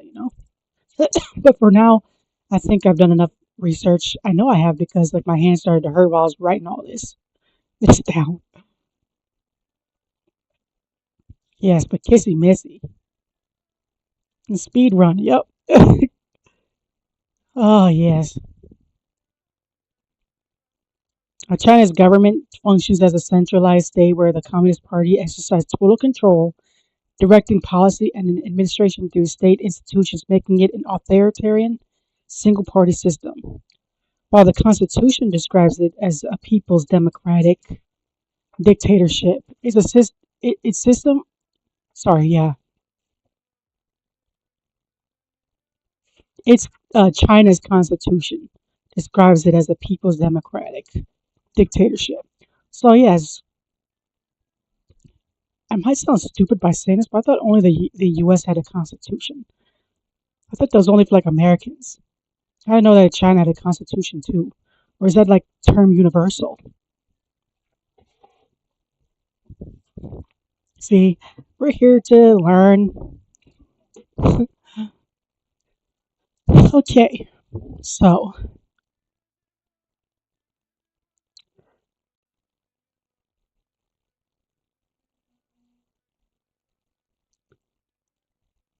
its system operates under Leninist principles, with the CCP directing the state apparatus, including the legislature, National People's Congress, and the state council, basically. So the CCP has control over the government, basically. I'm going to list a few key characteristics that I found. The one party rule. The one party rule is the CPC, not elected by the populace, directs all state organs from the military to the courts, ensuring party supremacy. The party state structure, which is the party and government hierarchies are intertwined, with party officials holding key positions and precedence over government ranks. After I read that, I had a question. What is the difference between party rank and government in China? Because what it said was, you know, because it said party rank is over the government or something like that. In China, in China's party state system, the CCP holds the ultimate power, with party ranks superseding government rank, meaning party leaders control policy while government bodies implement it, which is kind of interesting and different to me because America runs a lot different.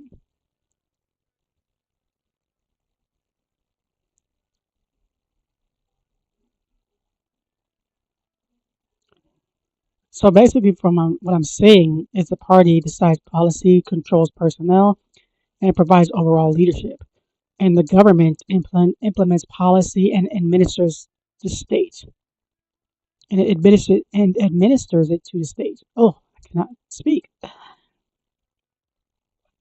Makes sense to me, but only the only thing missing would be the people's wants and feedback. They don't have any say in anything that happens in their country. Like with America, we can vote in, we can weigh in on certain issues and stuff. But with China, they can't do none of that. The people are just there to drive the wheel. But they can't be. They have to be quiet. They can't say nothing. They can't have no opinions. They can't talk badly about the CCP. I know I seem a little biased, maybe because I am, but you know, it just communism doesn't work for the people. If you're government, it works for you. If you're government.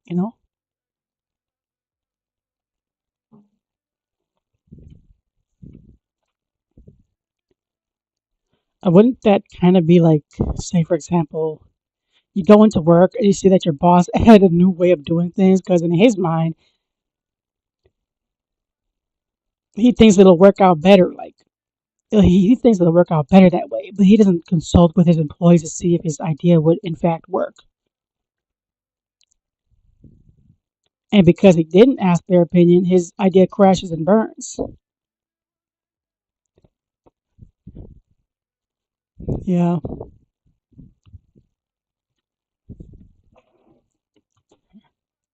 yeah, I think your party rank is your status in society or politics. Yeah. Ooh,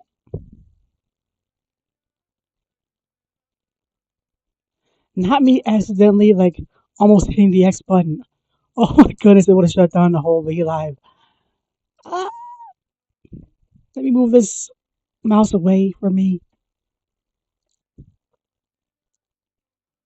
Right, because in China, the party rank is over the government rank. And I was like, what's the difference between the party rank and the government? Because in America, isn't it like all that things, those things are like two and one? Like we don't put much weight on the party. Like our party isn't the party like Republican, Democrat, middle or something like that. But it's different for like America. That's what I was trying to figure out with the research with the CCP.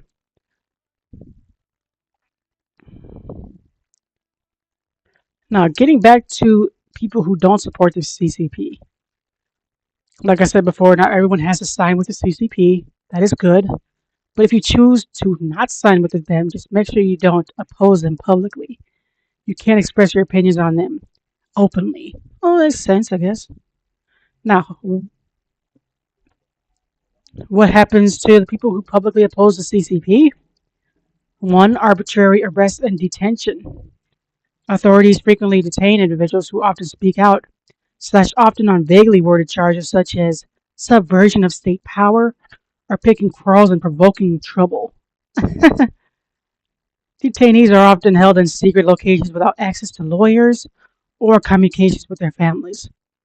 Now, that would explain the rumor of Yun Long being held captive for a few months in a secret location because he wasn't cooperating with them because we didn't want to go through with like being a part of a money laundering scheme. Number two is imprisonment and torture. Punishments can include long prison sentences.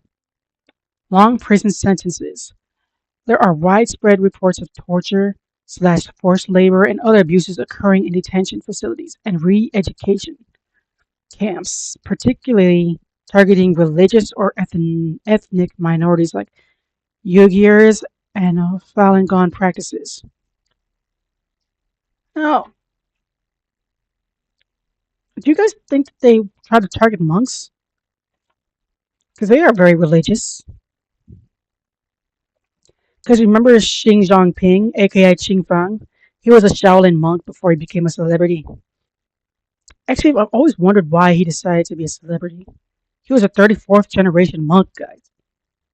It says he became a celebrity due to his exceptional kung fu skills, his charismatic presence, and good looks. Yes, he was handsome. And strategic use of social media to promote Shaolin culture. That's what I found. But he was a top dog or whatever. And now, number three, getting back to it, what happens to the people who publicly oppose the CCP? Loss of freedoms. Convicted individuals may face the deprivation of political rights, which severely limits their ability to travel, find employment, or obtain accommodation after release. Oh, that's difficult. Well, that's felons everywhere, though. But that's unfortunate if you're a felon because you depose your government party. It's kind of like a if you don't have something nice to say, don't say anything at all type thing. It's a good way to shut people up. Now, the impact on family members, close family members of high profile activists may also be subject to surveillance. harassment, loss of employment, or restrictions on their children's education as a form of collective punishment. Oh my goodness, that's terrible. Like if I were to speak out against them, if I lived in China and I spoke out against them, they would punish my family too. Like why? That's stupid to me. You're gonna punish someone else for the actions of another person. That's just messed up, ain't it?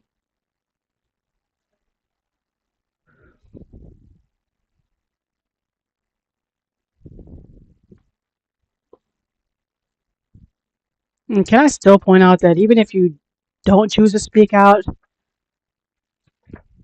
like you are still being censored. It's still having freedom of speech taken away. They try to make it sound like it's not that bad. Like this is why, in my opinion, it's important to have a say in how your country is governed. Now, I had a few questions about the CCP that I asked. The internet, obviously, the internet is.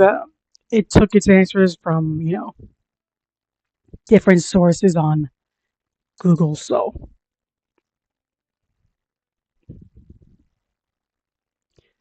can the CCP be brought down? Well, legally and constitutionally, the idea of removing the CCP from power in China is nearly unthinkable.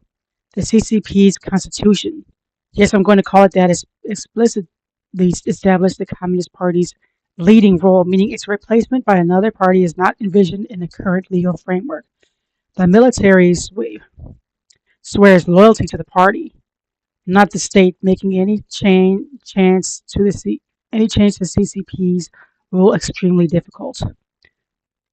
But I'm sure even Maduro thought he'd rule over Venezuela forever too. But look where he is. Sorry, not sorry. If the right person comes in, they can easily take that down. Like, and how many people are in the CCP party? How many? That'd be a very big takedown. Let me stop.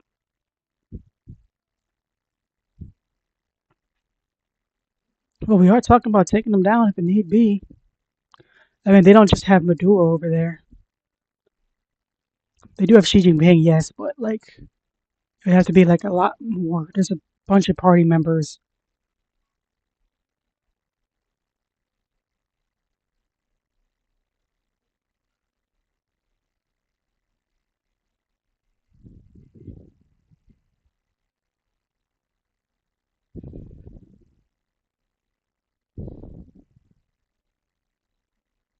So it says China has over 100 million Communist Party members, the core of its political system.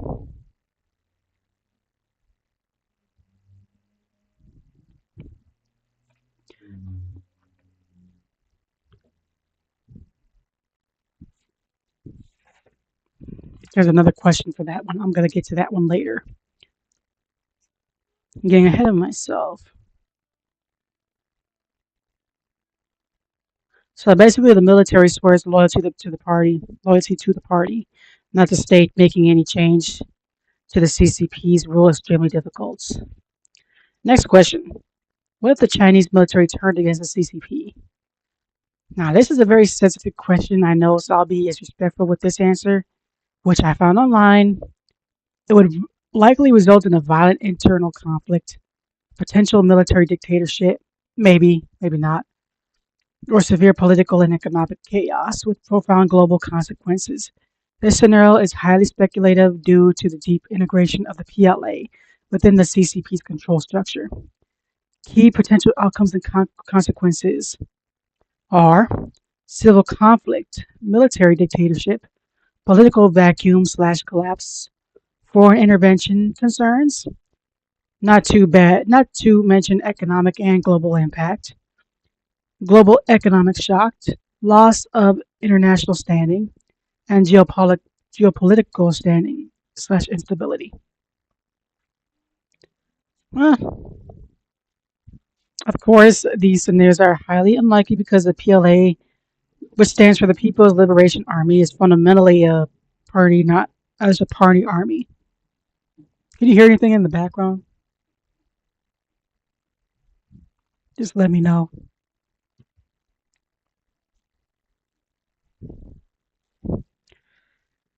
Yeah, so the PLA is fundamentally a party army, not a state army, and its structure is designed to prevent such a scenario.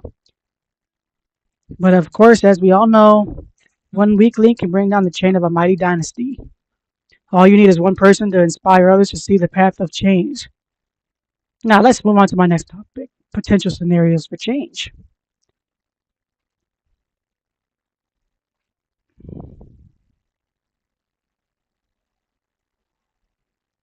Despite the current consolidation of power by Xi Jinping, particularly through anti-corruption campaigns and purges, analysts and historical perspectives point to several potential, though not necessarily probable scenarios for a major shift or collapse.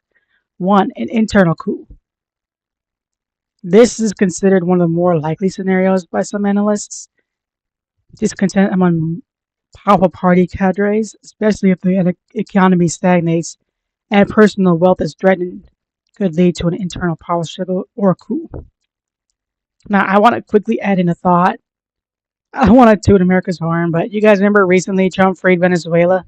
Congratulations to Venezuela. I'm so happy for them. Well, Venezuela houses the world's largest proven oil reserves. Well, China was a major buyer of Venezuelan oil under dictator Maduro. Yes, I said dictator, forming a crucial lifeline economically for his government, especially amid U.S. sanctions. With oil flow with oil flowing often through complex, non-transparent deals to disguise its origin and pay back massive Chinese loans.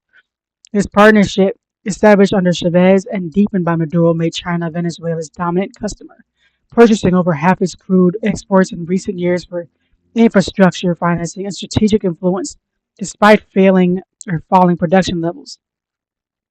Key aspect for oil trade: debt for oil swaps. China provided substantial loans for infrastructure, which Venezuela repaid with oil shipments, creating a symbiotic but debt-laden relationship. Major buyer: China became Venezuela's largest customer, taking the vast majority of its oil exports, with figures often exceeding 50%. There were the sanctions circumvention. Hold on, I'm dying. Nah, I need some water, bro. I can't do it.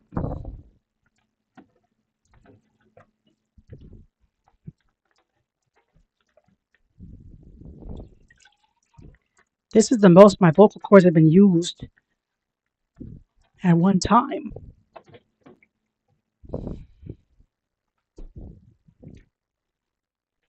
I got some juice.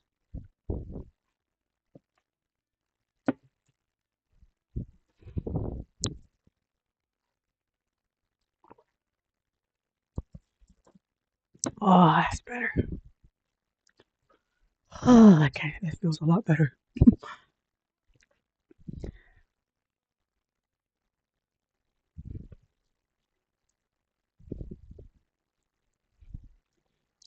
Okay, sanctions circumvention. Shipments were often disguised through ship to ship transfers or third countries, like Malaysia, to bypass U.S. sanctions. Strategic importance. The deal gave Beijing significant regional influence and provided Maduro's government with vital revenue and political support. Non transparent deals. Many transactions involved secret contracts with Chinese companies by passing traditional markets. The context of recent events: 2026. Following a recent U.S. military operation to seize Maduro, the future of these oil flows became uncertain. And of course, China heavily criticized U.S. actions, viewing them as an attempt to weaponize oil and disrupt its strategic interests in Latin America. No, America just understands why this oil can't fall into bad people's hands. That's all these dictator countries are doing: keeping each other in power, greasing each other's hands, and rubbing each other's backs. Because if they don't, who else will? Like, the rest of the world won't play along, like, except Democrats and liberals, maybe. Well, most of them. I'm sorry. It seems like a lot of them are, though. Like, some of them are starting to wake up, though, thank God. Like communism and socialism controls the government, military, and the people. Since when is that good? Like you can't convince me otherwise. Like if the government has nobody to answer to, that's very dangerous. And the people that want control over everything and everyone usually are the ones that are doing dirty deals in the dark.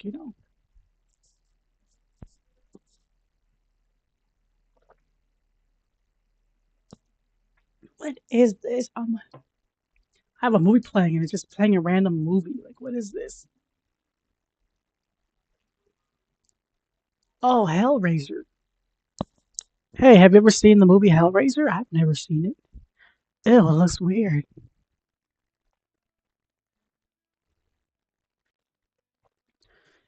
I had it playing Carrie at first. I love that movie. The original movie, not the newer ones. The newer ones aren't not my cup of tea. Oh, they have so many Hellraiser movies though.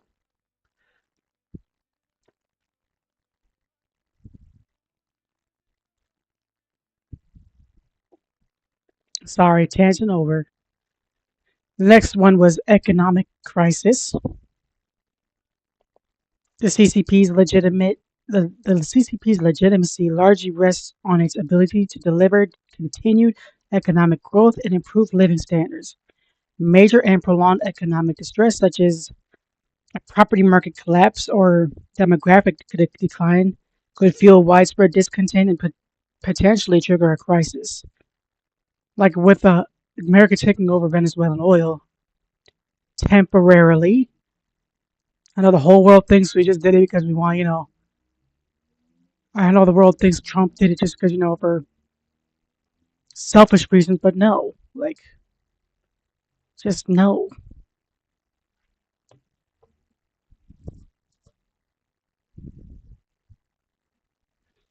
There was mass public unrest. That's another one.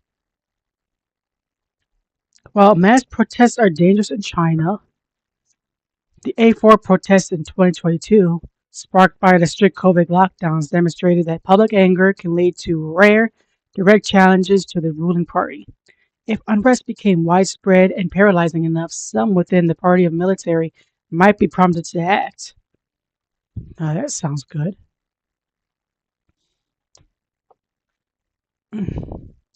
And lastly, a disastrous war. A failed or bogged down military conflict, such as an invasion of Taiwan involving confrontation with the US and its allies, could crash the Chinese economy, and seriously threaten the CCP's rule. Really, US, you mentioned US so much over here.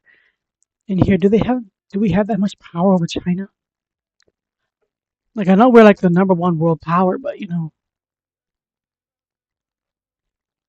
was said that China was number two, and then Russia was number three, isn't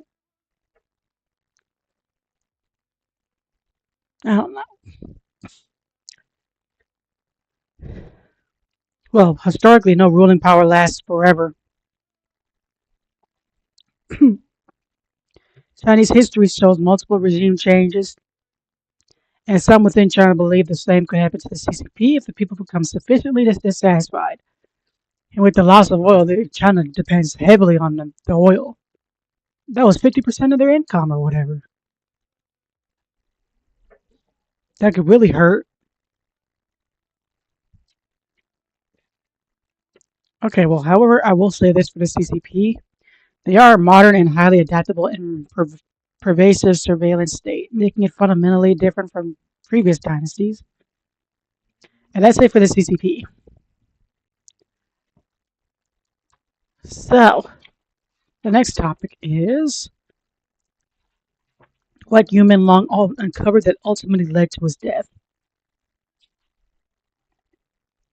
It was said for one that he uncovered one money laundering. I know I mentioned that earlier. So he had gathered evidence that linked high-level entertainment companies and individuals to a massive transnational money laundering operation, potentially worth billions of yuan and connected to senior Chinese Communist Party officials. Two, illegal arms trading. His personal studies, his personal studios were allegedly used as shell companies to facilitate illegal arms trade slash trading. Corporate records showed his name was used to register trademarks under categories for military arms, explosives, and gunpowder, which is highly unusual for an actor. Fireworks and firecrackers were included in that. Long reportedly tried to use this evidence to break free from his contract and expose the network, which many believe led to his death. The official police report classified his death as an accidental fall, but this conclusion has been widely disputed by the public and international hackers groups who claim a major cover up by powerful entities. So that's what that explains what was on the USB. My B had a phone call. Okay, it's okay. You good, you good. Thanks for coming back. That means a lot to me, it does. Okay, the next topic is Tianyu Media's other mysterious deaths. Yeah, we definitely need to cover this topic. The company has 9 other mysterious deaths. These artists are said to have died under mysterious circumstances, and these deaths date back as far as 2006. So the first one up is singer Tang Tan Bei-shi, aka Bei Bei. He died in 2006 in a so-called or unusual car accident. The key reasons the death is considered suspicious are: 1. Unusual description. The death was officially labeled as an unusual car accident rather than a standard one, a description which raised immediate questions among the public and the media. Like, can you see that an official police report? Just be like, he died in an unusual car accident. Like, what does that even mean?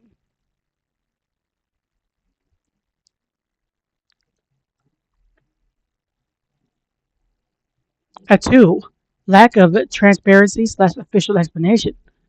As with several other deaths linked to the agency, a clear, widely accepted official explanation or transparent investigation details were not provided to the public, fueling rumors and mistrust. The next one was actor Shang Yubo. Shang Yubo. Now it sounds like Yibo, but it's Yubo. And he died in 2011. His death was considered unusual because he reportedly wandered on the rooftop of a high rise for 3 hours before falling or jumping to his death. Other unusual circumstances include public display. The prolonged period of wandering on the rooftop made his death a public spectacle. The next one was agency link. His death is also linked to a series of other mysterious deaths or unusual circumstances involving artists signed to the same agency, Tianyu Media, aka EE Media. Industry speculation was the next. The reoccurrence of unusual deaths among artists from this specific agency, including falls from buildings and suicides, has fueled debates about the extreme pressure/lack of transparency and potentially dark underlying issues within the Chinese entertainment industry. The speculation, particularly prominent following Long's recent death, suggests the deaths may not be mere coincidence. So yeah, can you imagine if a company that has actors or actresses or idols, they have like people dying in their company?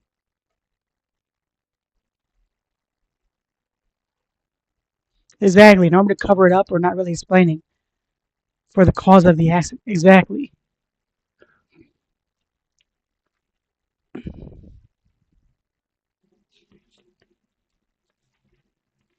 Now the third one is Beyond She. Died in 2015. Now he died after falling from a building in Tianjin. He was a TV host. Authorities concluded that Beyond, who had methamphetamine and amphetamine, I think I'm saying those words right, in his blood, died from falling from his 8th-floor residence and ruled out a homicide. Now, I did my own research on this next one. It says that those 2 drugs are considered rich kids' party drugs. Those drugs are used in developed regions like the Pearl River Delta, the Yangtze River Delta, and Beijing Tianjin Hebei urban agglomeration. That's a mouthful. I'm sorry. Which are areas with high internet internal migration. And you can guess what my next question was. Who in the human loss case is connected to the economically developed regions like the Pearl, Yangtze, etc., etc.? Guess what the answer was? His manager, Du Xiang.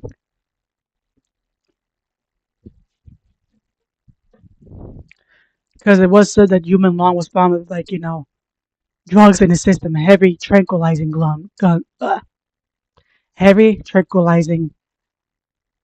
drugs. Sleepy time should come. Just kidding. No, I'm gonna make some nachos after this. Or should I have ice cream? Which one would you do, Bubba? Which one should I do? Ice cream or nachos? I could go either way. Keep in mind, my ice cream is pecan something or another. Let me go look. Now I'm getting hungry.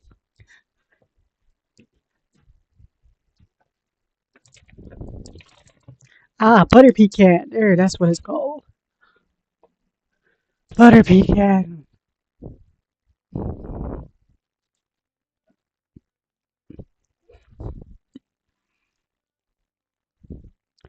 So yeah, his manager Dushang was is connected to those regions that. Oh my goodness, nacho style ice cream. I could. That just says you want me to do both. Both it is. Amen.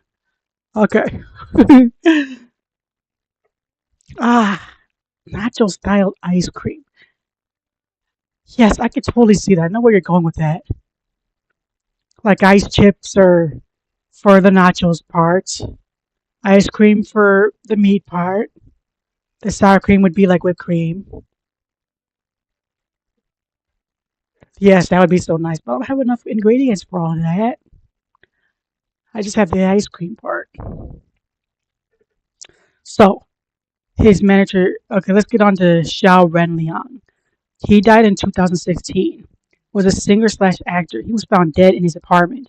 Shanghai police and his management agency concluded that Xiao died by self exit at his home, a result of severe depression from a heavy workload and cyberbullying. I think it's a perfectly reasonable explanation.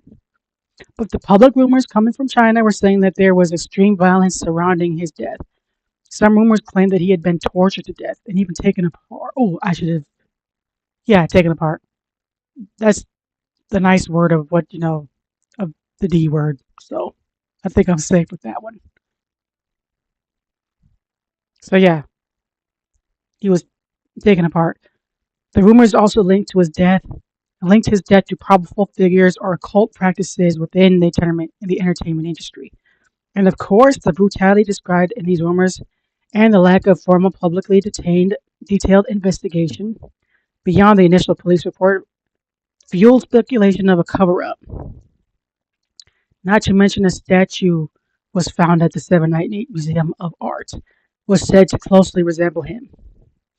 Warning: weird things about his body at the funeral. This next one is a very, sensitive topic. So if you're shy or you don't want to hear that, go ahead and click off. Witnesses at his funeral reportedly noticed that alterations to his body included a reconstructed head and an abdomen supported by a plastic casing. Some reports also claim his body had parts missing before being publicly presented. The next guy was Ben Shi, was a Chinese singer-songwriter also from Xinjiang, died December 27, 2016. Official reports said she, yeah, that's right, it's a she, said she had died by jumping off a tall building because of depression. But of course, there were rumors saying it wasn't self-exit. There wasn't any surveillance footage released, and there was no autopsy reports. Also, like the other cases I mentioned, her case was heavily censored by the government. Posts questioning the official narrative were removed, and her name couldn't be mentioned. She wrote a song called Pink Gun. It was said that she was forced to witness Xian friend Liang's murder, and she wasn't handling it well. She then wrote the song "Pink Gun." The song was said to have recounted events of that devastating of the dev, mm, events of that devastating event. I took a look at the lyrics. It's very unnerving. Sent chills down my spine. Well, she died not too long after that. Jiao Ren was the next one. Was a Chinese actress. She died on October 16th, 2017. Dang, so many people so close. Like every year almost. It's so sad. She was found deceased after falling from the 13th floor of a Suzhou hotel. The strangest thing about her case was that she was found in her birthday suit. There was CCTV footage actually. It showed her checking in with actor Yang Shuwen. Shuwen, who was later cleared. Me personally, I'm still suspicious of that person, Yang Shuwen. So apparently, lawyers and the public raised questions. Her body showed little trauma, and her posture seemed inconsistent with a fall. And of course, it was said that powerful entertainment execs were involved. Now, in all these cases, witnesses said that the victims were seen with higher ups or people from the company the night before, right before their death, man. The next one is Lu Jiayong. Now, her case, there is no death date because she just disappeared right after she made a public post. She talked about entertainment career. She talked about the entertainment career was taking a toll on her mental health. Then that was it. Her disappearance remained unsolved. No date, no update, no closure. So she's just gone.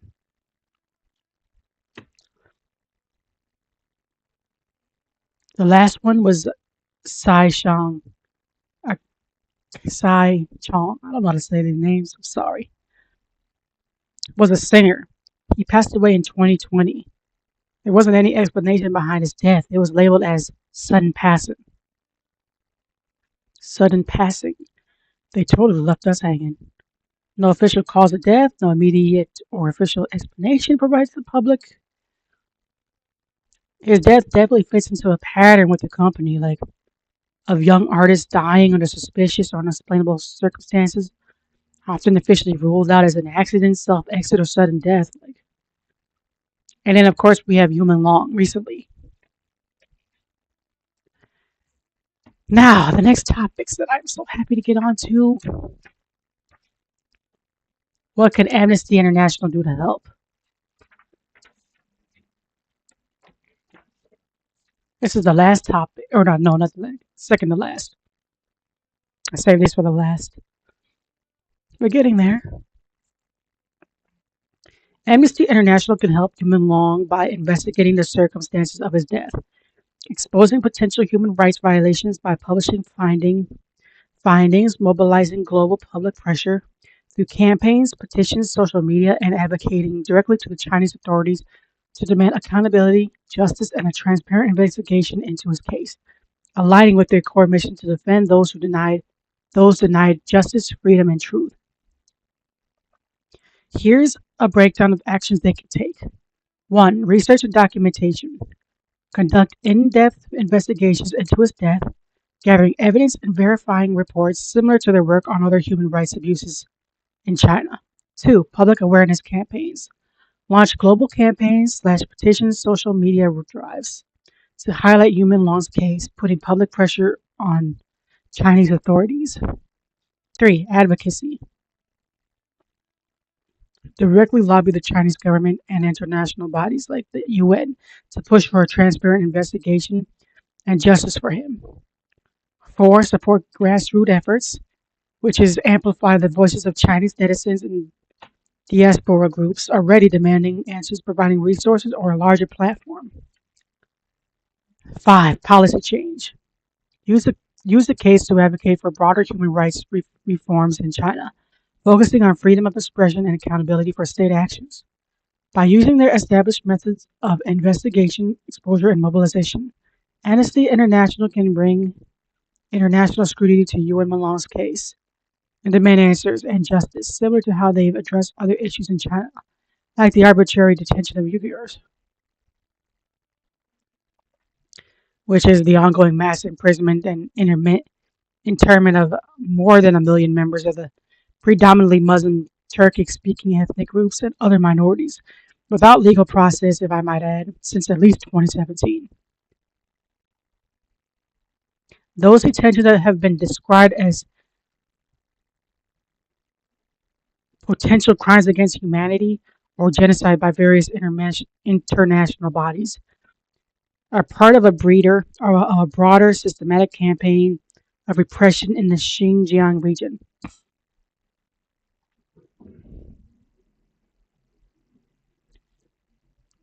Now,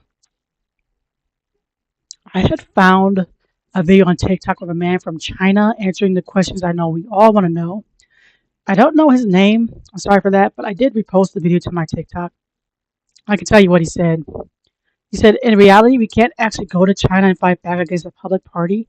That's impossible. But the pressure and damage inflicted on the CCP by public opinion war can sometimes exceed that of an actual war.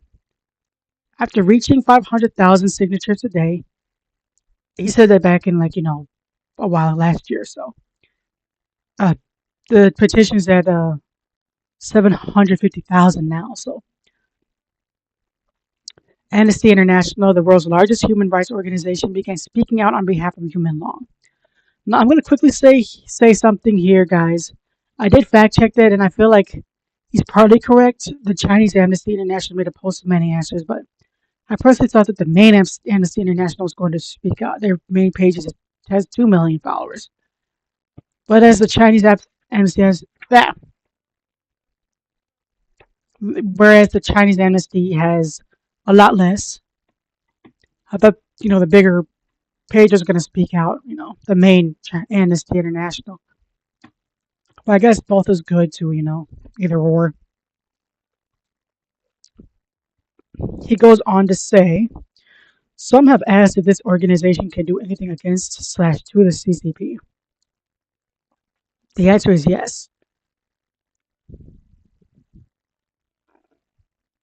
Let me show you examples. This organization won the Nobel Peace Prize in 1977. I fact checked that, and he's correct. Other organizations that have shared the prize with it are the UNHCR, aka the United Nations High Commissioner for Refugees, and the International Red Cross. This gives you an idea of the weight of the world's largest human rights organization. In fact, it publishes an annual human rights report. I did a little more research myself, guys, and what I found is the report can help human law by providing documented evidence of abuses, building a factual basis for advocacy, supporting legal cares like asylum, informing policy, and empowering public awareness campaigns against repression and violations of fair trials and free expression, offering a credible resource to challenge oppressive governments and seek justice for victims. I'll explain it more after I finish telling you what the guy said. Oh, I'm sorry, I keep on going off. So, anyways, the report could cause the CCP to suffer substantial losses. In mainland China, all businesses, regardless of industry, are extremely afraid of appearing on a list called CCTV's 315. This list is a blacklist, and if you appear on it, your sales for the year could be cut in half, and some business could even go bankrupt. And guys, I did a little bit more research into that list. Here's what I found. CCTV's 315 is China's Central Television Annual Gala. It happens on March 5th, which also happens to be World Consumer Rights Day. It's a hugely influential TV event that exposes companies for fake products, poor services, and unethical practices, often leading to major recalls and scandals, making it a fair day for businesses in China.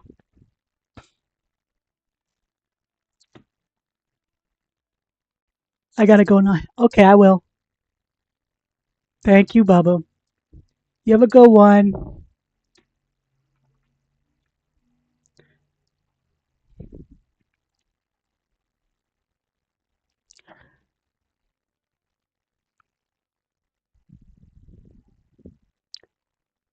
I had now had a wonderful idea, you guys. We need to get Yuman Long's company on that list.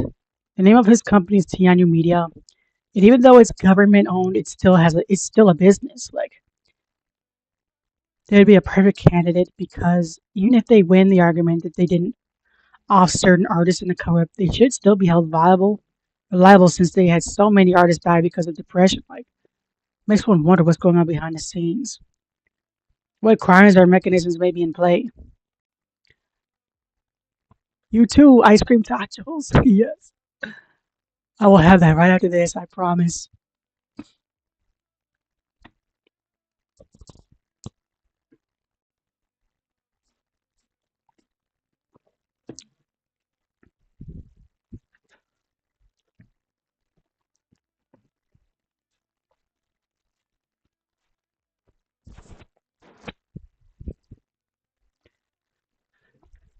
Okay.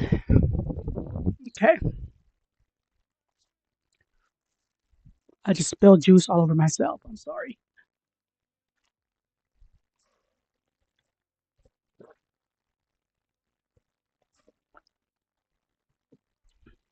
Okay. What crimes or mechanisms may be in play? Negligence leading to death. If the company forces excessively unsafe conditions, slash fatigue, or fails to protect its talents, it may be liable for wrongful death. The next one is contractual fraud or coercion. If artists are bound by unfair or illegal contracts, the company may commit civil wrongs at least, and possibly possible criminal ones. Possibly criminal ones. I should reword that. That's what this is for, to make sure everything's right. Possibly criminal ones. There's also obstruction of justice slash cover up. If investigations into these deaths are manipulated or suppressed, that itself may amount to criminal obstruction. Okay, LOL. So getting back to what the guy said, he said, I learned that one automaker was about to be on this list. You know how much they spent to get their name removed? It cost 5 million RMB. That equates to 706,175 US dollars. Yeah, that's a lot. The Amnesty International has a report which they republish. Yeah, see, I'm so glad I'm doing this right now, catching all those spelling errors.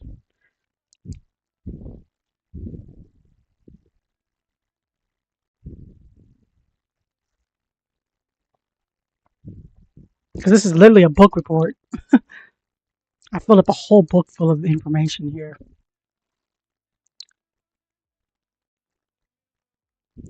But yeah,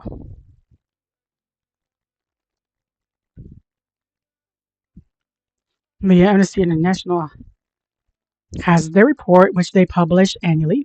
So besides reputational damage, they can actually take action against them. Can they take action? Can they actually take action against them? Yes, they can. Real money, tens of billions of dollars. So that concludes what the gentleman said. I did repost it to my TikTok. Now I'm going to explain what a source said should happen as soon as the petition reaches 990. Actually, it's okay. This is what I said. This is what I think should happen as soon as the petition reaches 999,000. So basically, like 1,000 signatures away. One, independent and external inquiry into EE Media's business practices, the contracts of the deceased artists, and the circumstances of each death. Two, transparency. On forensic reports, CCTV footage, witness statements, and corporate records surrounding. Yep, spell it. And I cannot spell. I'm sorry. On forensic reports, CCTV footage, witness statements, and corporate records surrounding these cases. Three, protections for whistleblowers, ex-artists, and families who may fear retaliation for speaking out in China's entertainment industry. Four, international scrutiny, media platforms, sorry, media platforms, streaming services, investor firms, and talent agencies outside China should refuse to turn a blind eye. Talent pipelines should not feed this type of uh, opacity. regulatory reform in China's entertainment industry, enforcement of labor, health and safety standards, especially for young performers, must be non-negotiable. And the next one is, I think it's the last one actually. Is it? Yeah, the last one. What can the AVAS do to help? So this is the last topic, and we're almost done. So what can the AVAS do to help? Delivery of list to target. Once a petition has enough signatures, AVAS delivers the list to the intended recipient, who can be a government official, CEO, or another decision maker. The delivery is also accompanied by a list of every signer, including their name, city, and county. Creation of public pressure.